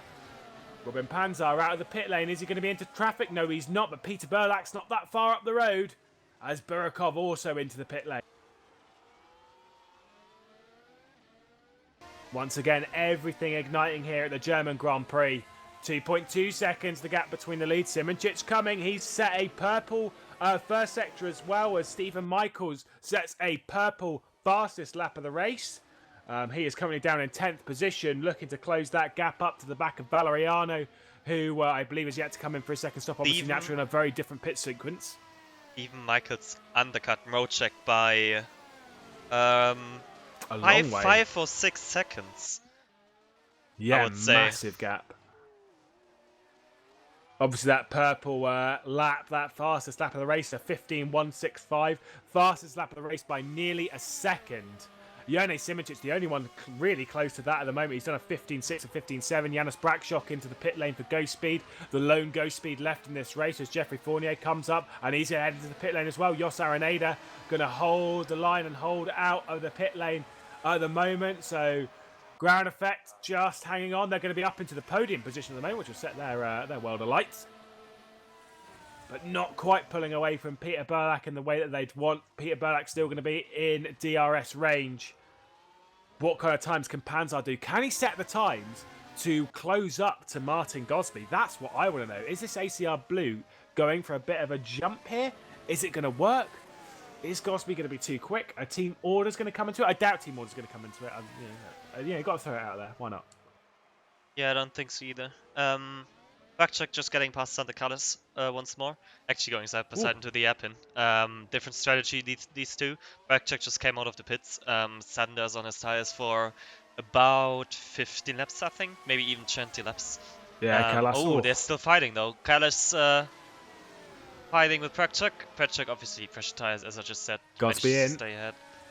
Gosby in, yeah. Surprisingly, Yanne going longer again after Gosby had I would say easier stint, not having as much dirty air as Yanne. Yeah, but maybe Simicic was just looking after his tyres, maybe just trying to focus on it. Steven Michaels undercut Geoffrey Fournier as well. And Mocek undercut Fournier as well. So Fournier effectively lost 2 positions in this pit stop cycle, and Steven Michaels gained 2 positions. Well, maybe that's a sort of a bit of a repay for Fournier after he gained a position or 2 on the previous stop. Has dropped back now. Stephen Michaels. Very important for Martin Gosby. He came out ahead of Jos Araneda and Petr Priljak after the pit stop. Yeah, so that's a massive lead over Robin Panzar. And you say right, Panzar has to get past the 2 drivers that are yet to stop, although I would still kind of feel that at least Peter Burlack might be headed towards the pit lane at the end of this lap. Jos Araneda maybe not quite so much. But Panzar will hope for both of them to disappear down pit lane pretty shortly. I'm just taking a look. Priljak is on his 28th lap on his set of tyre. Jos Araneda on his 25th. So, yeah. Priljak will probably come in very soon. Yeah, it's 25 laps to the end, and he's on 28 laps currently of this tyre, so he could take another medium. Yeah, here he comes. Oh, both of them into the pit lane. Oh, wow, Panzar, hello. That, that was a gift. Yeah, very important. But they obviously, I would think they gambled that Jos Araneda and Petr Priljak will come in very soon. Must have done, yeah. Obviously, at this level of sim racing, they do all pretty much have race engineers all keeping an eye on all the gaps, making sure that when they come into the pit lane, they come out in the right air. Wow, that lap from Brakshock. There's Fournier getting past Jos Araneda on pit exit. Priljak staying ahead of Phil Grouse after his pit stop. I'm just thinking about Yanni Simicic. You saw how the earlier the drivers pitted at the current pit cycle, the more they undercut the others. Yanni still out there, doing personal bests. Janis Brakshock just did a 14.7, his fastest lap of the race, nearly 1 second faster than Yanni Simicic. If Martin Gosby and Robin Panzar can go as fast as Brakshock, they will both undercut Simicic massively. But is Simicic going to come in and maybe come out on some maybe soft tyres or something like that? I don't know what they're trying to throw at this at the moment. The Slovenian and ACR, not quite sure. One thing to note, Sander Kallas becomes another retirement from the race. We are currently up to 9 retirements from this Grand Prix. We have 12 runners left from 21. 18.8 seconds is the gap between the lead at the moment. Janis Brakshock on the previous lap set at 15.0. 14.7 is his fastest lap of the race. In contrast to that, it's a 15.6 for Simicic, a 15.2 and a 15.3 for Gosby and Panzar. Mix those 2 names together, respectively. So his pace is not too bad, but you're absolutely right. Surely they'd be looking at it thinking, we got to bring Simicic in pretty soon. Yeah. Steve Michaels keeps on pushing on his fresh tires, just overtaking Valeriano, who is on a different pit strategy compared to him. got past him quite easily there, and his gap to Mojek and Fournier behind him is about 5 seconds. So that was quite an important undercut for him. Pitted a bit earlier than Fournier and Mojek, and I think he pitted with 30 or 31 laps to go, so that's quite on the edge with his current tire. So maybe he wants to push a bit more to get an extra pit stop in the end. Maybe, yeah, maybe he's pushing a little bit harder as the American. He's currently sat down in 20th position in the standings, yet to score a point. Currently running in the 5th position for flag to flag. This could be a great result for the team. Currently sat at the bottom of the championship on the teams. The entire team yet to score a point. So this could be an excellent German Grand Prix for the team. Potentially moving themselves off the bottom. Another one like that would be Jos Araneda for ground effect. Currently 1 point to that team's name. Down in 10th position in the standings. He's in 8th on the road at the moment and looking pretty good at the moment is Araneda. We've just missed Araneda getting past Fournier, I think. Came out behind Fournier. We sure did, yeah. Just taking a look if I can find the replay for that. Yanne actually just went off track according to where is he? Oh, Simičić in the pit lane. Oh yeah, just that's why. So I will stay with Simičić for now to see where he comes out compared to Gosby and Panzer. And after that I will take a look at the overtake of Araneda. Yeah, no problem. So Simičić coming out of the pit already. lane now. Gosby's going to be through. Panzer surely going to be through as well. It's going to be close. Oh, yeah, Panzer's through. Yeah, expected though. The important thing is don't come out behind Prakchak, and that's what he managed. And he even managed to stay within the DRS of Panzer. Alright, I'm taking a look at the replay of Araneda and Fournier now. Oh yeah, it looks like it was an easy DRS pass on the long run down into the hairpin. Yeah, Araneda up the inside, goes past Fournier under DRS because Fournier lost the DRS to Mojek. Well, there we go. So Simičić out behind Panzer. Will he jump him very, very quickly and then try and hunt down his teammate Martin Gosby?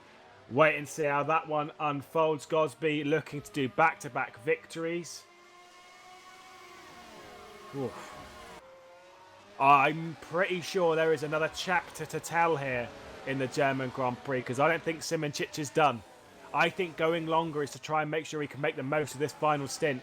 And so I don't think he's going to hang behind Panzer for long as we head on to the 46th lap of the race. 22 to go through the first corner.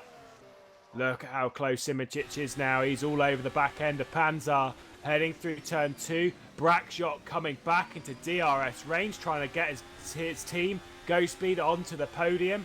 Here we go. Simičić into DRS range. Panzer holds the left-hand side. Is he going to defend at all? I don't think so. Simičić is going to come straight through at the hairpin. Heavy on the brakes, and Jerne Simičić up to 2nd position, which is exactly what Martin Gosby does not want to see. Brackshot just going to be close. Araneda, Mojek, all very close. Araneda, Mojek basically into each other's gearbox. Or Young up front there. This was very close. Make that go. Oh, Araneda, no! What? No, Araneda, no. Fournier is going to try and get back through, but Araneda gets a decent drive off the corner. Peter Burlak also going to get past Valeriano.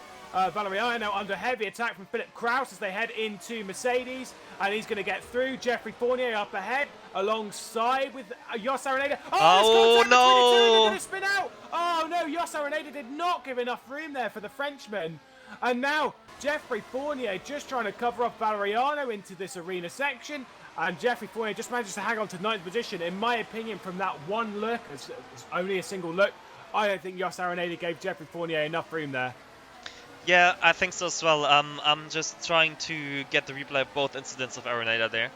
Once into the hairpin and once into the Mercedes arena. So I'm just starting with the hairpin replay. Oh no, actually it's the other one first. Taking a look right here. Arenada's on the left side, Fournier on the inside. Fournier, yeah, there was no room at all for Fournier on the inside. And then the second incident was the one with Valeriano. He's just passing now, by the way, whilst we look at replays. So you can see Arenada here getting very close to both Mocek and Valeriano, and then Valeriano's on the left, and Arenada just cuts across into Valeriano. Yeah, not the best lap for Arenada this race.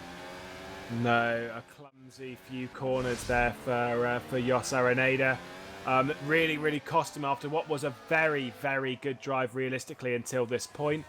Brakshock, by the way, looking at the back end of Panzar for that podium position. Jone Simoncic on the previous lap, not the one that they've just completed, the one before that rather. He's at the fast lap of the race of 14.5, and then the two of them set almost identical times to Gosby and Simoncic. Brakshock, though, all over the back of Panzar, trying to get himself onto his first podium of the season, the first podium of the season for Ghostspeed, who currently are down the order, and I think he's going to make this stick.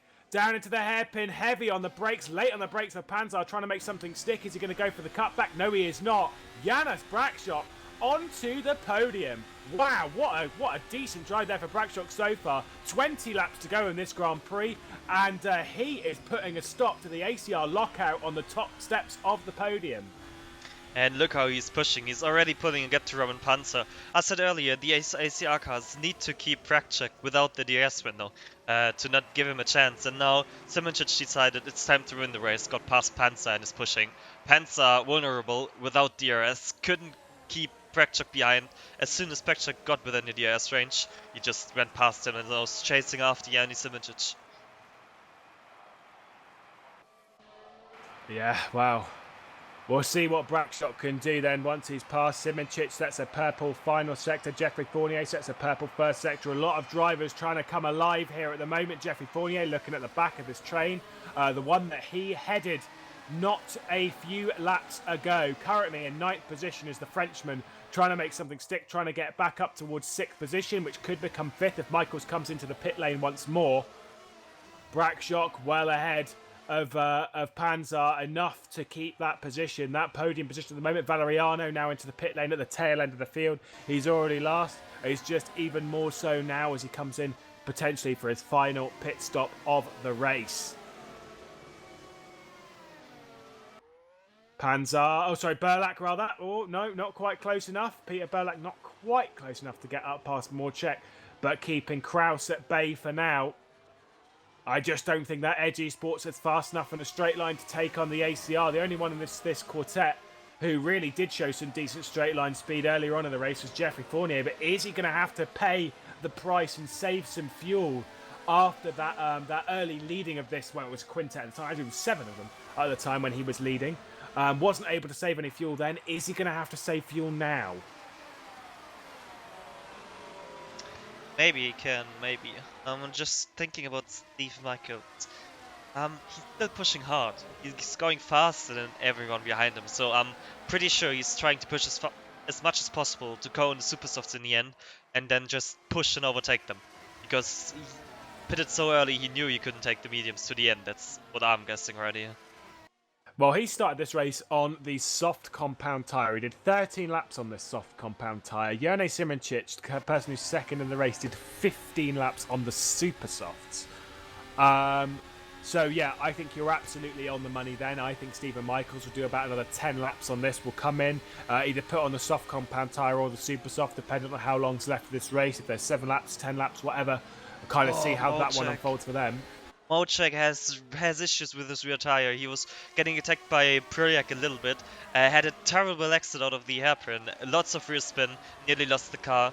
We saw Fournier trying to attack Phil Kraus in front of him.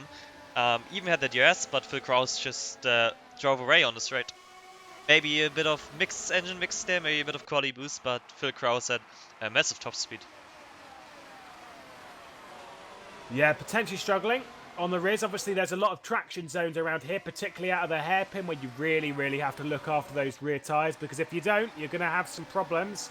Out of turn 2 as well, it's one where you're turning, you're trying to put on all of the power as well. It really is a struggle those rear tyres, and when those two lead into some very good overtaking opportunities, you know that you are in trouble. Heading down towards turn 2, just managed to hang on. Peter Burlak really hooks that braking zone up right, and now he's going to be very close to the back of the ACR Blue of David Morchek.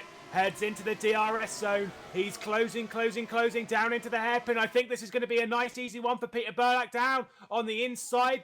Yes, he's going to be up the inside, and Darren Morchek trying to get around the outside, but he's going to struggle on power. Is he on the exit? Oh, he's just managing to keep alongside Peter Burlak, though. He's got the drive off the corner and through the right-hander. Peter Burlak now up into 6th position. Is Morchek going to try and get lunch anywhere here? Oh, a bit of rear lock in there for Peter Burlak. Not the first time we've seen that this afternoon. And Peter Burlak gets up into 6th position and just manages to hold on as he looks now to try and take 5th from Stephen Michaels, who's way down the road, and potentially for another pit stop heading the flag-to-flag's way. This could be for 5th already. Them battling is the best thing which could have happened to Stephen Michaels.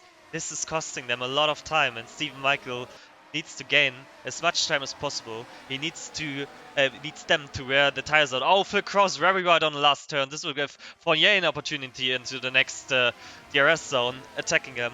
Yeah, this is perfect for Steve Michaels, what's happening here right now. The more they battle, the more time they lose. Yeah, absolutely not what they want. But, I mean, it's decent spectator sport, isn't it? As Burlak has made really good progress out of turn 2, then I think he's slightly too far away from Morchek to try and get a move done.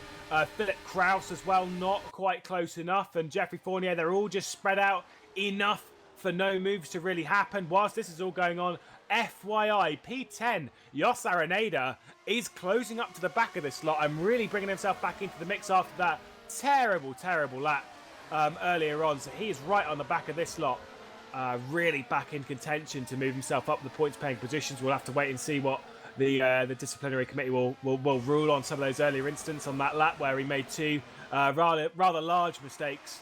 Unfortunately, that's cost him some decent headway in the race. There's a little bit of a jump back up towards the top end. We don't have to go there on the cameras, but Martin Gosby's lead is coming down bit by bit again as Jene Simoncic is pushing so hard to close in. Currently 2.2 seconds is the gap between the lead. I think that is going to come down. It was 4 seconds when Simoncic got by Panzar. It's now 2.2. I think Simoncic is coming here, and I think he is looking for that 15th race win of the season, 15 laps of his career in World Championships, 6th of the season. And I think there is another chapter to go here at the German Grand Prix. Phil Kraus is very far away from Morchek in front of him. Fournier will make a move here. Phil lost the slipstream. Actually, Fournier a bit early on the brakes. Kraus braking very late, a bit of rear locking there. Kraus managed to defend. Good move. Now Araneda is close. Araneda is trying to make a move onto Fournier again. Is he going to dive? No, he is not. A little bit of contact between Kraus and Fournier as Fournier's car went boaty McBoatface in the hairpin and would not get its front end in. Kraus tried to give as much room on the inside as he could. I think that contact between them is just like racing. It's just naturally what it is on such a tight corner. But Kraus managing to just hold on. But you're absolutely right. He is very much in a danger zone as they've dropped off the back of Morchek and Burlak for 6th and 7th position. So this fight for 8th position very much on as Kirill Burakov as well, trying to close in as much as he can up to the back of this end.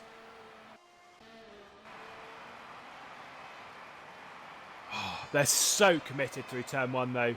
And I think Kraus, is he back in? I think he's back in DRS range. He's got to really nail the power through 2 and 3. Fournier as well, a little bit of a slide through 2. Just dropping off the back. They're all back within DRS range once again though, as Philip Kraus just close enough. Araneda blew his engine. Araneda blew his engine just now when I was on board with him. He probably used way too much quali boost in the race. Quali boost obviously is wearing the engine much more than the normal race mode. Some drivers use it to defend or to attack, but if you overdo it, you will blow your engine. And that's what Araneda did. Yeah, just threw the engine temperature a little bit too high. Jos Araneda becomes the 10th retirement from this Grand Prix. One heavy in retirements. A lot of work to do heading into the next Grand Prix. We head past the halfway point of the season at the end of this one, and a lot of work for some of these teams and drivers to really think about. That does, unfortunately, Valeriano with the unfortunate position of being the only car currently on circuit not in a points-paying position, which really is hard. He is currently a minute off the lead and well off the back of Kirill Burikov, who's quite far off the back realistically of Fournier anyway. Burikov now up into the points. But yeah, weird one there. He's just obviously using a little bit too much, trying to keep up with these guys, trying to fight for another points-paying position, but not quite working. Morchek trying to close up to the back of the Edge Esports of Peter Burlak. And he's not quite close enough, but he's just keeping within distance of Peter. Obviously, world champion a few years ago against David Morchek for 6th place at the moment. I say Stephen Michaels, who just made a little bit of a mistake, I think, there in Mercedes, so I jumped on board with him. Not a massive one, just a little bit of a slide, trying to get the power down, obviously on quite worn tyres. We think he's wearing them a little bit heavier, coming into about 12 laps to go. Is he going to come in and stick on the softs? Is he going to come in and stick on the supers? Is he going to the end? I don't think he's going to the end. I think he's definitely coming in for some tyres. It's just when. I mean, I should have pitted this lap. I think so, yeah. 11 laps to go now. Losing time again. Petar Prelyak is gaining on him. He's losing time to Petar, he's losing time to Morchek, he's losing time to Phil, losing time to Fournier, losing time to Burikov. His race engineer should have told him, I mean, 2 laps earlier, pit, you're losing time now. Should pit this lap, otherwise he might throw every chance away he has. I mean, one thing to note is that almost regardless of what strategy they do, he should still be in 10th position, which will give Flag to Flag their first point of the season, which would be a good result, at least from the German Grand Prix. Currently running strongly in 5th position as well. Maybe past the halfway point of the season, gives them a little bit of confidence heading into that second half of the season to move their way up the order on the team side of things. So it's not realistically a throwaway race. Obviously, if you can score a point, it's definitely not a throwaway race in the World Championship. But potentially, I agree with you that he should really have pitted a couple of laps ago. We'll have to wait and see if he comes in at the end of this lap. If not, he's magically going to the end of the race and will finish 5th. And will fulfill all our hopes and dreams and do a really good job for Flag to Flag. However, he's coming. Pitting, yeah. Good decision. He shouldn't. Well, they should have pitted earlier, but good decision to take it now. It will be 11 laps to go after that. So let's take a look where he comes out. Here comes the big train, which he needs to catch to the end of the race. And they are gonna be, I think, 12 to 13 seconds in front of him. He's second soft tires, not the worst decision because he can push as much as you want now. Yeah, he.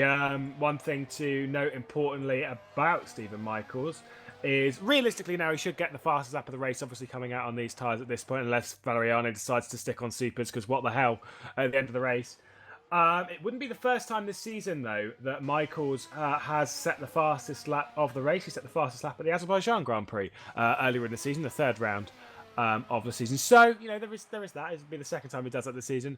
But he's going to really try and hammer in that gap to Kirill Burikov. As a reference to them, their kind of lap times at the moment are in the mid-15s. So that's the idea. He needs to really start doing the mid-14s to close that one up.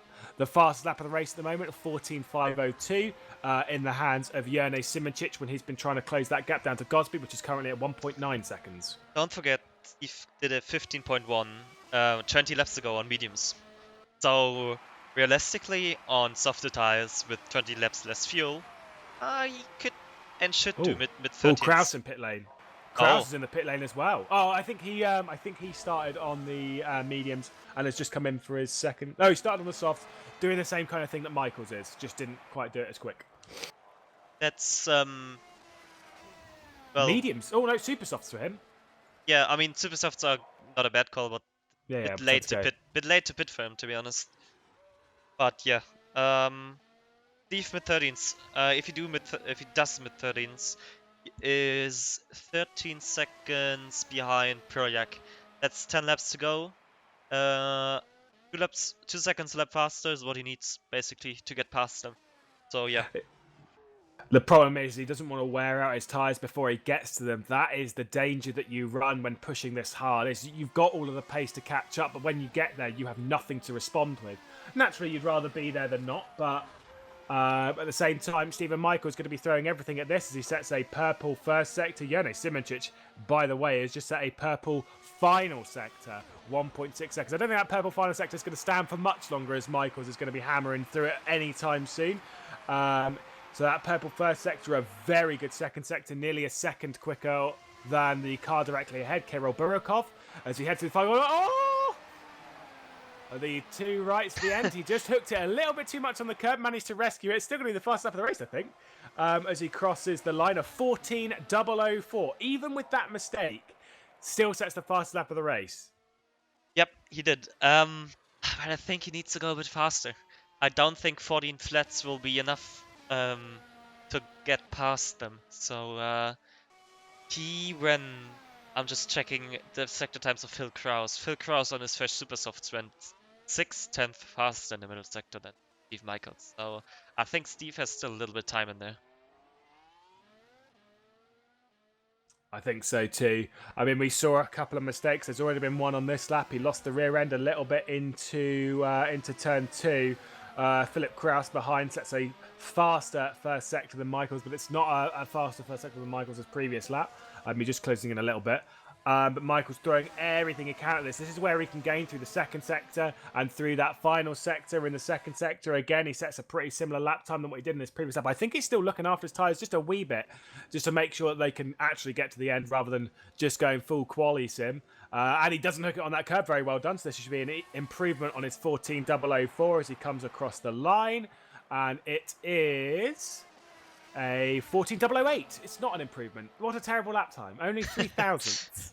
Yeah, 1.5 seconds faster than Project and basically all cars in front.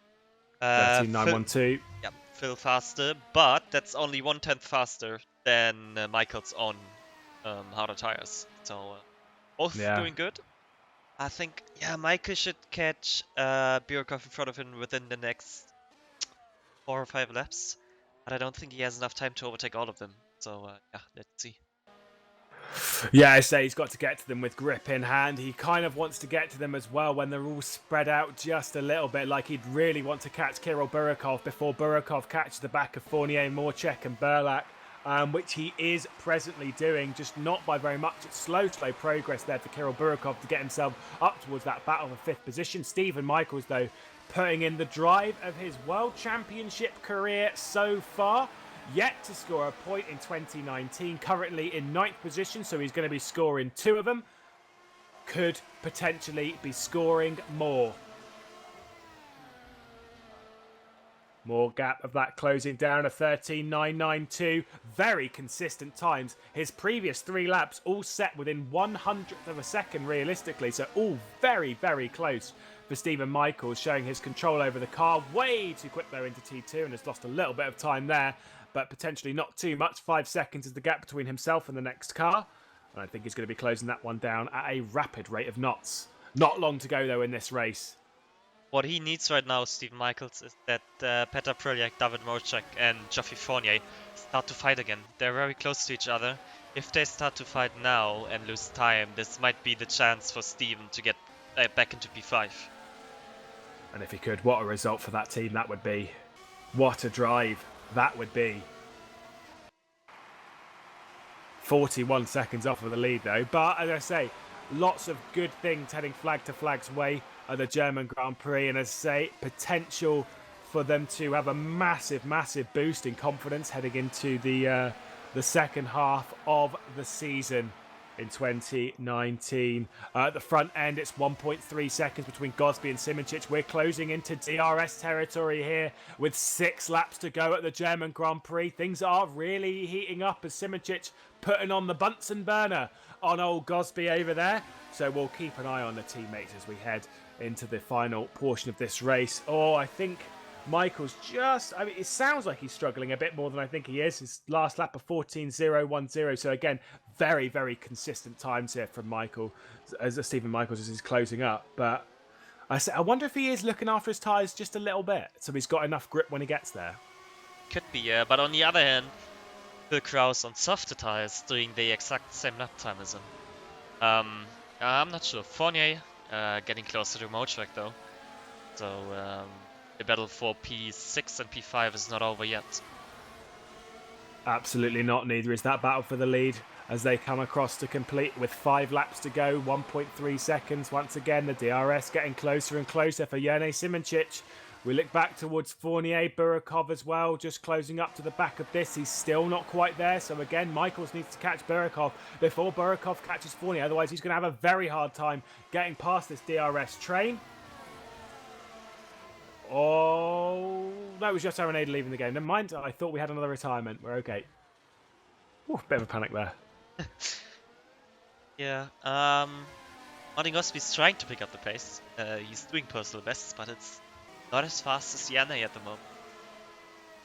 They're so close through the first two sectors on time, though. 2,000ths in the first sector, only a few hundredths in the second sector between the two of them. So really not much going on there as we head round to complete lap 63. So all very, very close. 4 to go for Gosby for his first time. Oh, here we go. 9/10 of a second. Here we go. Wow. This is really on. Gosby trying to get back-to-back victories for his first time in his World Championship career. But Jerne Simoncic trying to put an end to that as he's entered DRS zone. It's not going to be close enough on lap 64. But I tell you, this is going to get very close over the final few laps of the race. What has Gosby got left in the tank? We'll have to keep an eye on two different battles then heading into the final few laps. Obviously, Simoncic and Gosby. What is going to happen between the teammates? Mercedes, eat your heart out. These two so close. I'm looking at the battle of Fournier and Mocek, and I'm seeing Stephen Michaels in the background. He's getting closer. You should Oh, Burakov blown an engine! Well, I guess that's a free position for Stephen. Oh no, Burakov out of the race, a blown engine in almost the exact same place that Jos Arenado had it. That promotes Valeriano into the points. That's good for him at least. But yeah, one free position there for Stephen Michaels. Oh, Stephen's pushing hard. He had a big slide into the hairpin, and when he went onto the power out of the hairpin. Wow. I mean, for Stephen Michaels, I was looking at him as that engine was blown, and Kirill Burakov did not know which way to go to get off the circuit. Definitely should have gone left. He did eventually get there, but a little bit of a wiggle there as I think he was trying to, I don't know, restart the engine from all of its flames. Obviously not quite working. And Stephen Michaels just having a little bit of a flash of, what are you doing, my friend? Yeah, Yanni, 7/10 coming out of the hairpin, so still no move there, still not quite close enough. I'm looking at the times of Stephen Michaels. He's dropping off a bit. His lap times are getting a bit slower. He's 1.9 seconds behind Fournier with 3 laps to go. I think it's just getting a bit too hot on the tyres. Yeah, I think it will not be enough. I don't think it will be.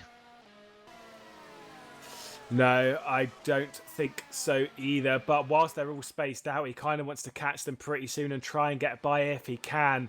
However, towards the front of the field. Definitely not long to go in this Grand Prix. Jerne Simoncic, though, is pushing as hard as he can.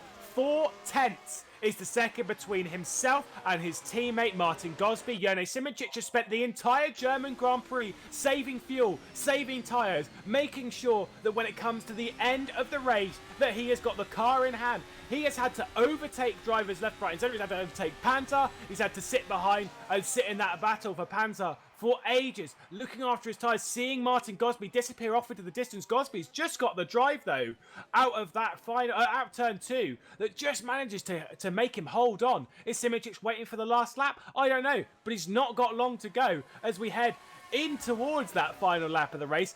5/10 separates them. It sounded like Yanni lifted into turn 2. So I think he might still be saving a little bit to get the big push in the last lap. Stephen Michaels, he is in the DRS window. Yeah, we'll keep an eye on that as Kirill Burakov leads the game. Jeffrey Fournier all over the back of Mocek as Peter Burlak has disappeared off into the distance. Jeffrey Fournier trying to get past Mocek here, which is exactly what Stephen Michaels wants to see. Jeffrey Fournier up into 6th position. Is Mocek going to try and go for the cutback? I don't think he's going to be able to do it. There is Stephen. He's all over the back of him. He's currently in P8, looking to move himself up the order. Is he going to be able to get past Mocek here? He's going to look for a dive. No, he doesn't. He thinks better of it. So he's going to have to do all of that on the final lap of the race. which is where we're at the lead. We look back towards the two ACR cars. Martin Gosby currently leads the race by 0.4 of a second, instantly going defensive. Jerne Simoncic, though, he's going to have DRS. He's going to try and stop his teammate from winning for the first time back-to-back. As Jerne Simoncic, Oh, no! He's gone down onto the cross. Oh, it's not quite going to be enough. Martin Gosby, though, is going to be very boaty at the hairpin as he's trying to just hang on to the lead. I think Martin Gosby might have just done that with that move. I don't know why Jerne Simoncic did not go to the outside and try and get that move done. He's throwing everything he can at it, looking down into Mercedes, not quite making it stick. Martin Gosby just managing to hang on to the lead here in the World Championship. Martin Gosby trying to go for his 5th win of his career. Jerne Simoncic trying to go for his 15th win and is 6th for the season. But I think the championship leader is just going to have to hang on to the back of his teammate, as I think it's going to be an ACR 1-2 for sure, as Martin Gosby, 2 more corners to go, and that is it for Gosby. He is victorious at the German Grand Prix. Back-to-back victories for the first time in his career. Jerne Simoncic just comes home in second, keeps that streak alive at the podium. Janis Brakshock going to come across the line for his first podium in FSR and the first podium of the season for Gosby. We look back towards the battle as Panzar's going to cross the line, Berlak's going to cross the line. Stephen Michaels has got past Morchek, as I'm sure you were trying to allude to there. And Stephen Michaels, a fantastic drive. But is he going to get one more? I don't think he's got the opportunity. But wow, Peter. Berlak, 5th position. Just managed to pull away at the end there for Edge Esports. Jeffrey Fournier going to do a good job in 6th position. Stephen Michaels, what a drive. 7th, excellent stuff. Stunning drive. Flag to flag's first points of the season. And there is not just going to be one, but there's going to be quite a few of them leading into the second half of the season. David Morchek, a decent drive in 8th position. Philip Kraus just manages to hang on to 9th position. A long way back, though. Giordano Valeriano manages to hang on to the race, manages to stay in it, and is going to score a point for Frami Autosport. A good drive, at least, to keep in the race, keep those motivations high. 21 runners and 11 retirements. Those first of the retirements was Mohamed Patel, then it was Costa, Kazdorp, Satherley. What could have been for Satherley? Oh my God. So much speed, so much potential. Hopefully we can see him again in the series. Van der Neat, Michele D'Alessandro in 16th.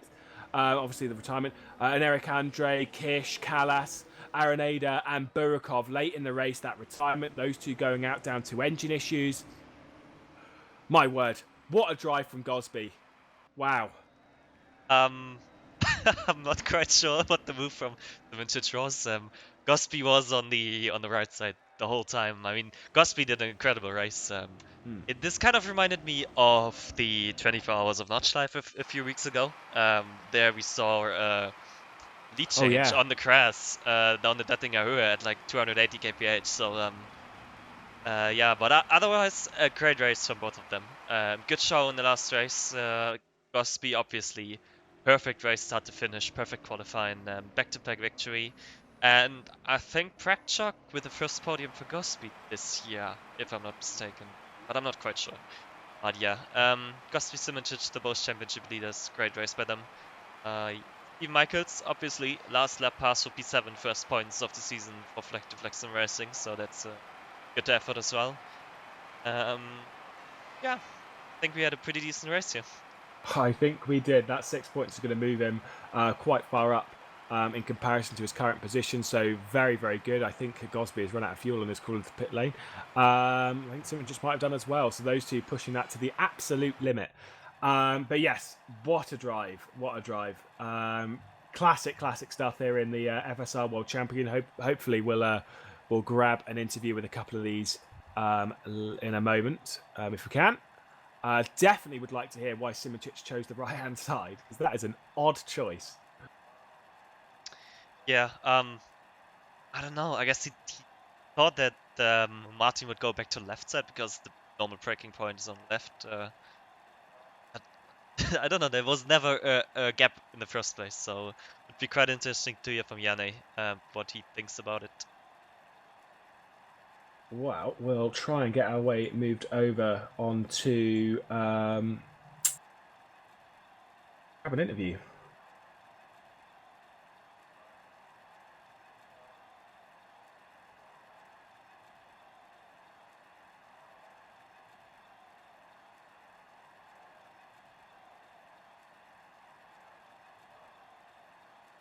Hello? Okay, perfect. Right. No problem.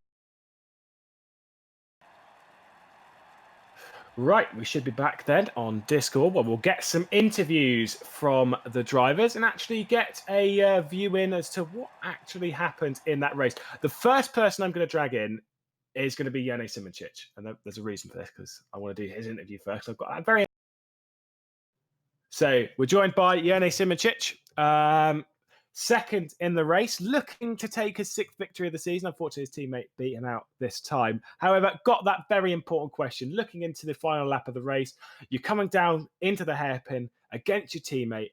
Why did you pick the right-hand side instead of the Probably fighting like Max Verstappen yesterday destroyed my mind or something, but I went to the right because I thought there would be just enough space. Actually, I've just checked the replay. There was enough space because there was a curb, but then the curb ended, so I ended up on the grass. Quite bad from me, but yeah, I tried. Yeah, brave stuff though. Yeah, and realistically, an excellent drive. Did you think that Gosby pulling away through that mid part of the stint when you were stuck behind Panzer, were you a little bit concerned there at the gap that Gosby was going to build because you got it up to about 4 and a bit seconds, I believe? Yeah, of course. I mean, if we could all stick together in a train, then I would have saved the most tires and I would not have to re-catch Martin. But at the same time, I knew that I would have much better tire wear for the last stint, so that I would still have a chance. And yeah, not much more to say. Well, I mean, it was a good drive anyway. At least probably not your best of the season. Let's be honest. Looking at the results, you've done some very good stuff this season, carrying so much momentum at the top end of of that championship. Of course, you came into here with such a large points lead. It's been cut down now to I think only about 60 points. My goodness me, I don't know how you're going to survive going into Hungary. But surely now with obviously Gosby being your direct teammate, being victorious. Well, plenty of times this season and still showing great pace. You're comfortable in the second half of the season, right? Yeah, especially with, well, not much more competition from the other teams. Well, happy to see Ghost Speed being up there. Really shame about Sadlerly what happened today, but that's racing. By the way, we did not sabotage him before the memes start coming out, but yeah, I guess I have nothing to fear really, especially with like Hockenheim being my probably least favorite track of the year, and with having really not enough practice due to the 24-hour race. Well, 12-hour race, Yeah. but um, yeah, I think I will just enjoy the rest of the season. Also, some amazing tracks are coming, like Hungaroring, awesome track. Really glad to have it back. And then Singapore, Suzuka, and Spa and stuff. Good. Well, it sounds like it's going to be a very good second half of the season for you then. Jane Simoncic then joining us for an interview. Obviously finished second today and potentially looking for a few more wins this season. So thank you. Thank you. The next person we will grab in, as I nearly moved myself out of the channel, is Martin Gosby, our race winner. And I've got to say it, mate, what a drive. Thanks, guys. That was pretty much a perfect race for me, I think. I don't really think I put a foot out of line for the whole race, but again, there's Yone, and yeah, so it's pretty plain sailing. Just had to manage my tyres, everything like that. So was hoping that the gap would be bigger at the end, but we know what Yone is like. So yeah. You were a little bit nervous at the latter part of the race. I mean, to be fair, on circuit, you didn't look it. You were hitting those apexes like they were nobody. Well, I was hitting the apexes and braking at the right time, but I could slowly see the second ACR car in my mirrors coming closer and closer. I was just waiting for the moment. I was pretty sure he was going to do it in the last lap, so I couldn't respond. But yeah, just went full inside. I didn't want to give the inside line. So it worked out. Absolutely. Well, it's your 5th race win in World Championship, as far as I can tell on the stats. It's the first time that you've gone back-to-back on race wins. Is there a chance for the old triple coming into Hungary? You feeling good about? Yeah, it's a track I enjoy driving, but it's also one that we know Yone himself is just stupidly good at, because last time he raced in 2017, he finished miles ahead of me in second. Let's hope it's not like that, but yeah, I do enjoy the track quite a lot. And is there any other ones over the latter part of the season that you're definitely focused on taking victory? And do you think you can close that gap down to? I don't know if I close the gap. I mean, he's pretty much unbeatable. But in terms of tracks, I guess Monza doesn't have many places I can lose time, so that's good. But Singapore, on the other hand, I'm sure that's going to be a tough one.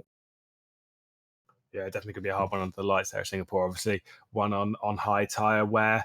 I'll just very quickly ask you a question on the old tyre wear front there. You looked very much in control of your tyres over the German Grand Prix.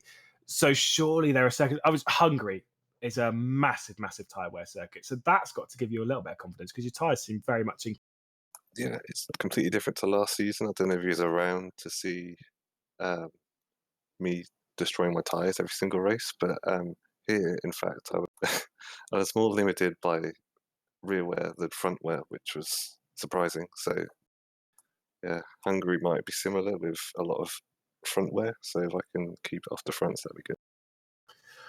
Well, we'll see you then. And thank you very much for joining us. Martin Gosby taking his second win of the season, his first back-to-back of his career, and his 5th. Thank you, guys. And the final person then, I will drag in Brack Shock. A fantastic first podium of the season and the first podium for Ghost Speed as well this season. And I mean, what a drive. Well timed against Panzer. You kept yourself just within DRS range. Even when it was outside of that, you managed to pull yourself back up to that. Talk us through the race, mate. Very, very good. Hey, mate. Thanks so much. It was a really incredible race for us, for a team. Yeah, difficult to describe my race. Fortunately, bad luck disappears. I had so much shame on the previous round. So, yeah, I'm really happy. Clean race, of course. Managed to get the pace well. So, yeah. Great overtakings, of course, but yeah, ACR did a great job, of course, on the tires. So yeah, no chance to catch, unfortunately, but home soil is coming for me, so maybe there. Absolutely. And we saw, obviously, yourself and Tom Satherley, your teammate for this round. Tom won earlier on in the day in the series below in the Pro Championship. And realistically, the Ghost Speed have showed so much speed here. Have you really found something on the setup here at Germany to bring into the second half of the season? Yeah, absolutely. The car is dancing on me, so yeah. But unfortunately, we didn't put together the quali lap. But yeah, pole would be possible, but yeah, that's all. Really tough to beat ACR on qualifying, by the way. So yeah, setup was very perfect, so I had no issues with it. Good. Well, I mean that's good to hear, especially as you alluded to heading into your home race, Hungary, the next race in 2 weeks' time. Yeah, One that is incredibly hard to overtake at, obviously, with that central section circuit, one that's very high on tyre wear, where you need to have that set up now. So if you've got that, that's great. Is there going to be a lot of focus on making sure that qualifying is corrected and done right at Hungary?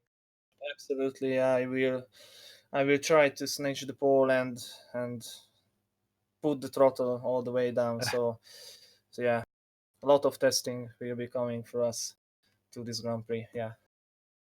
Do you know if Satherley is going to be your teammate or what's going to be happening there? Wojtek didn't reach the event, so I think in the next round he will be with me. Oh, nice, nice. So we're going to see some interesting racing for sure. I can't wait to see it, and I can't wait to see you at your home race, first podium of the season there for Ghostby Racing and for Jan Sprakshock joining us there. Thank you very much.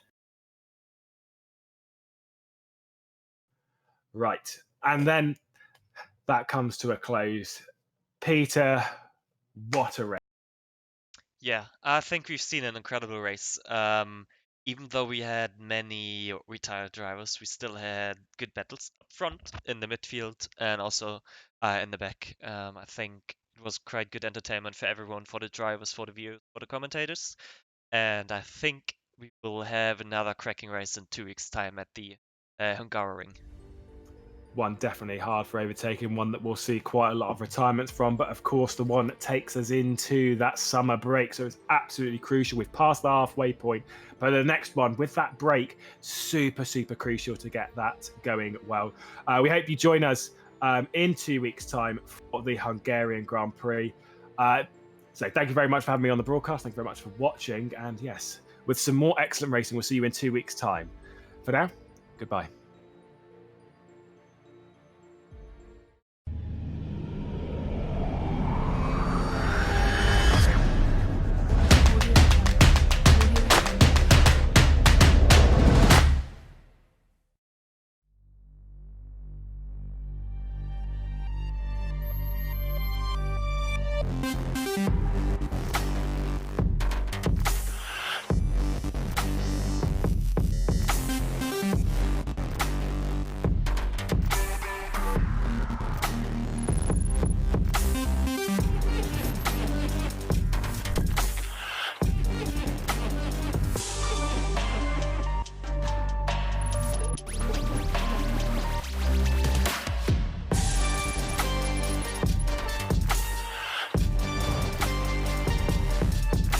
Racing, Scuderia Ferrari Edition, the heart of the race.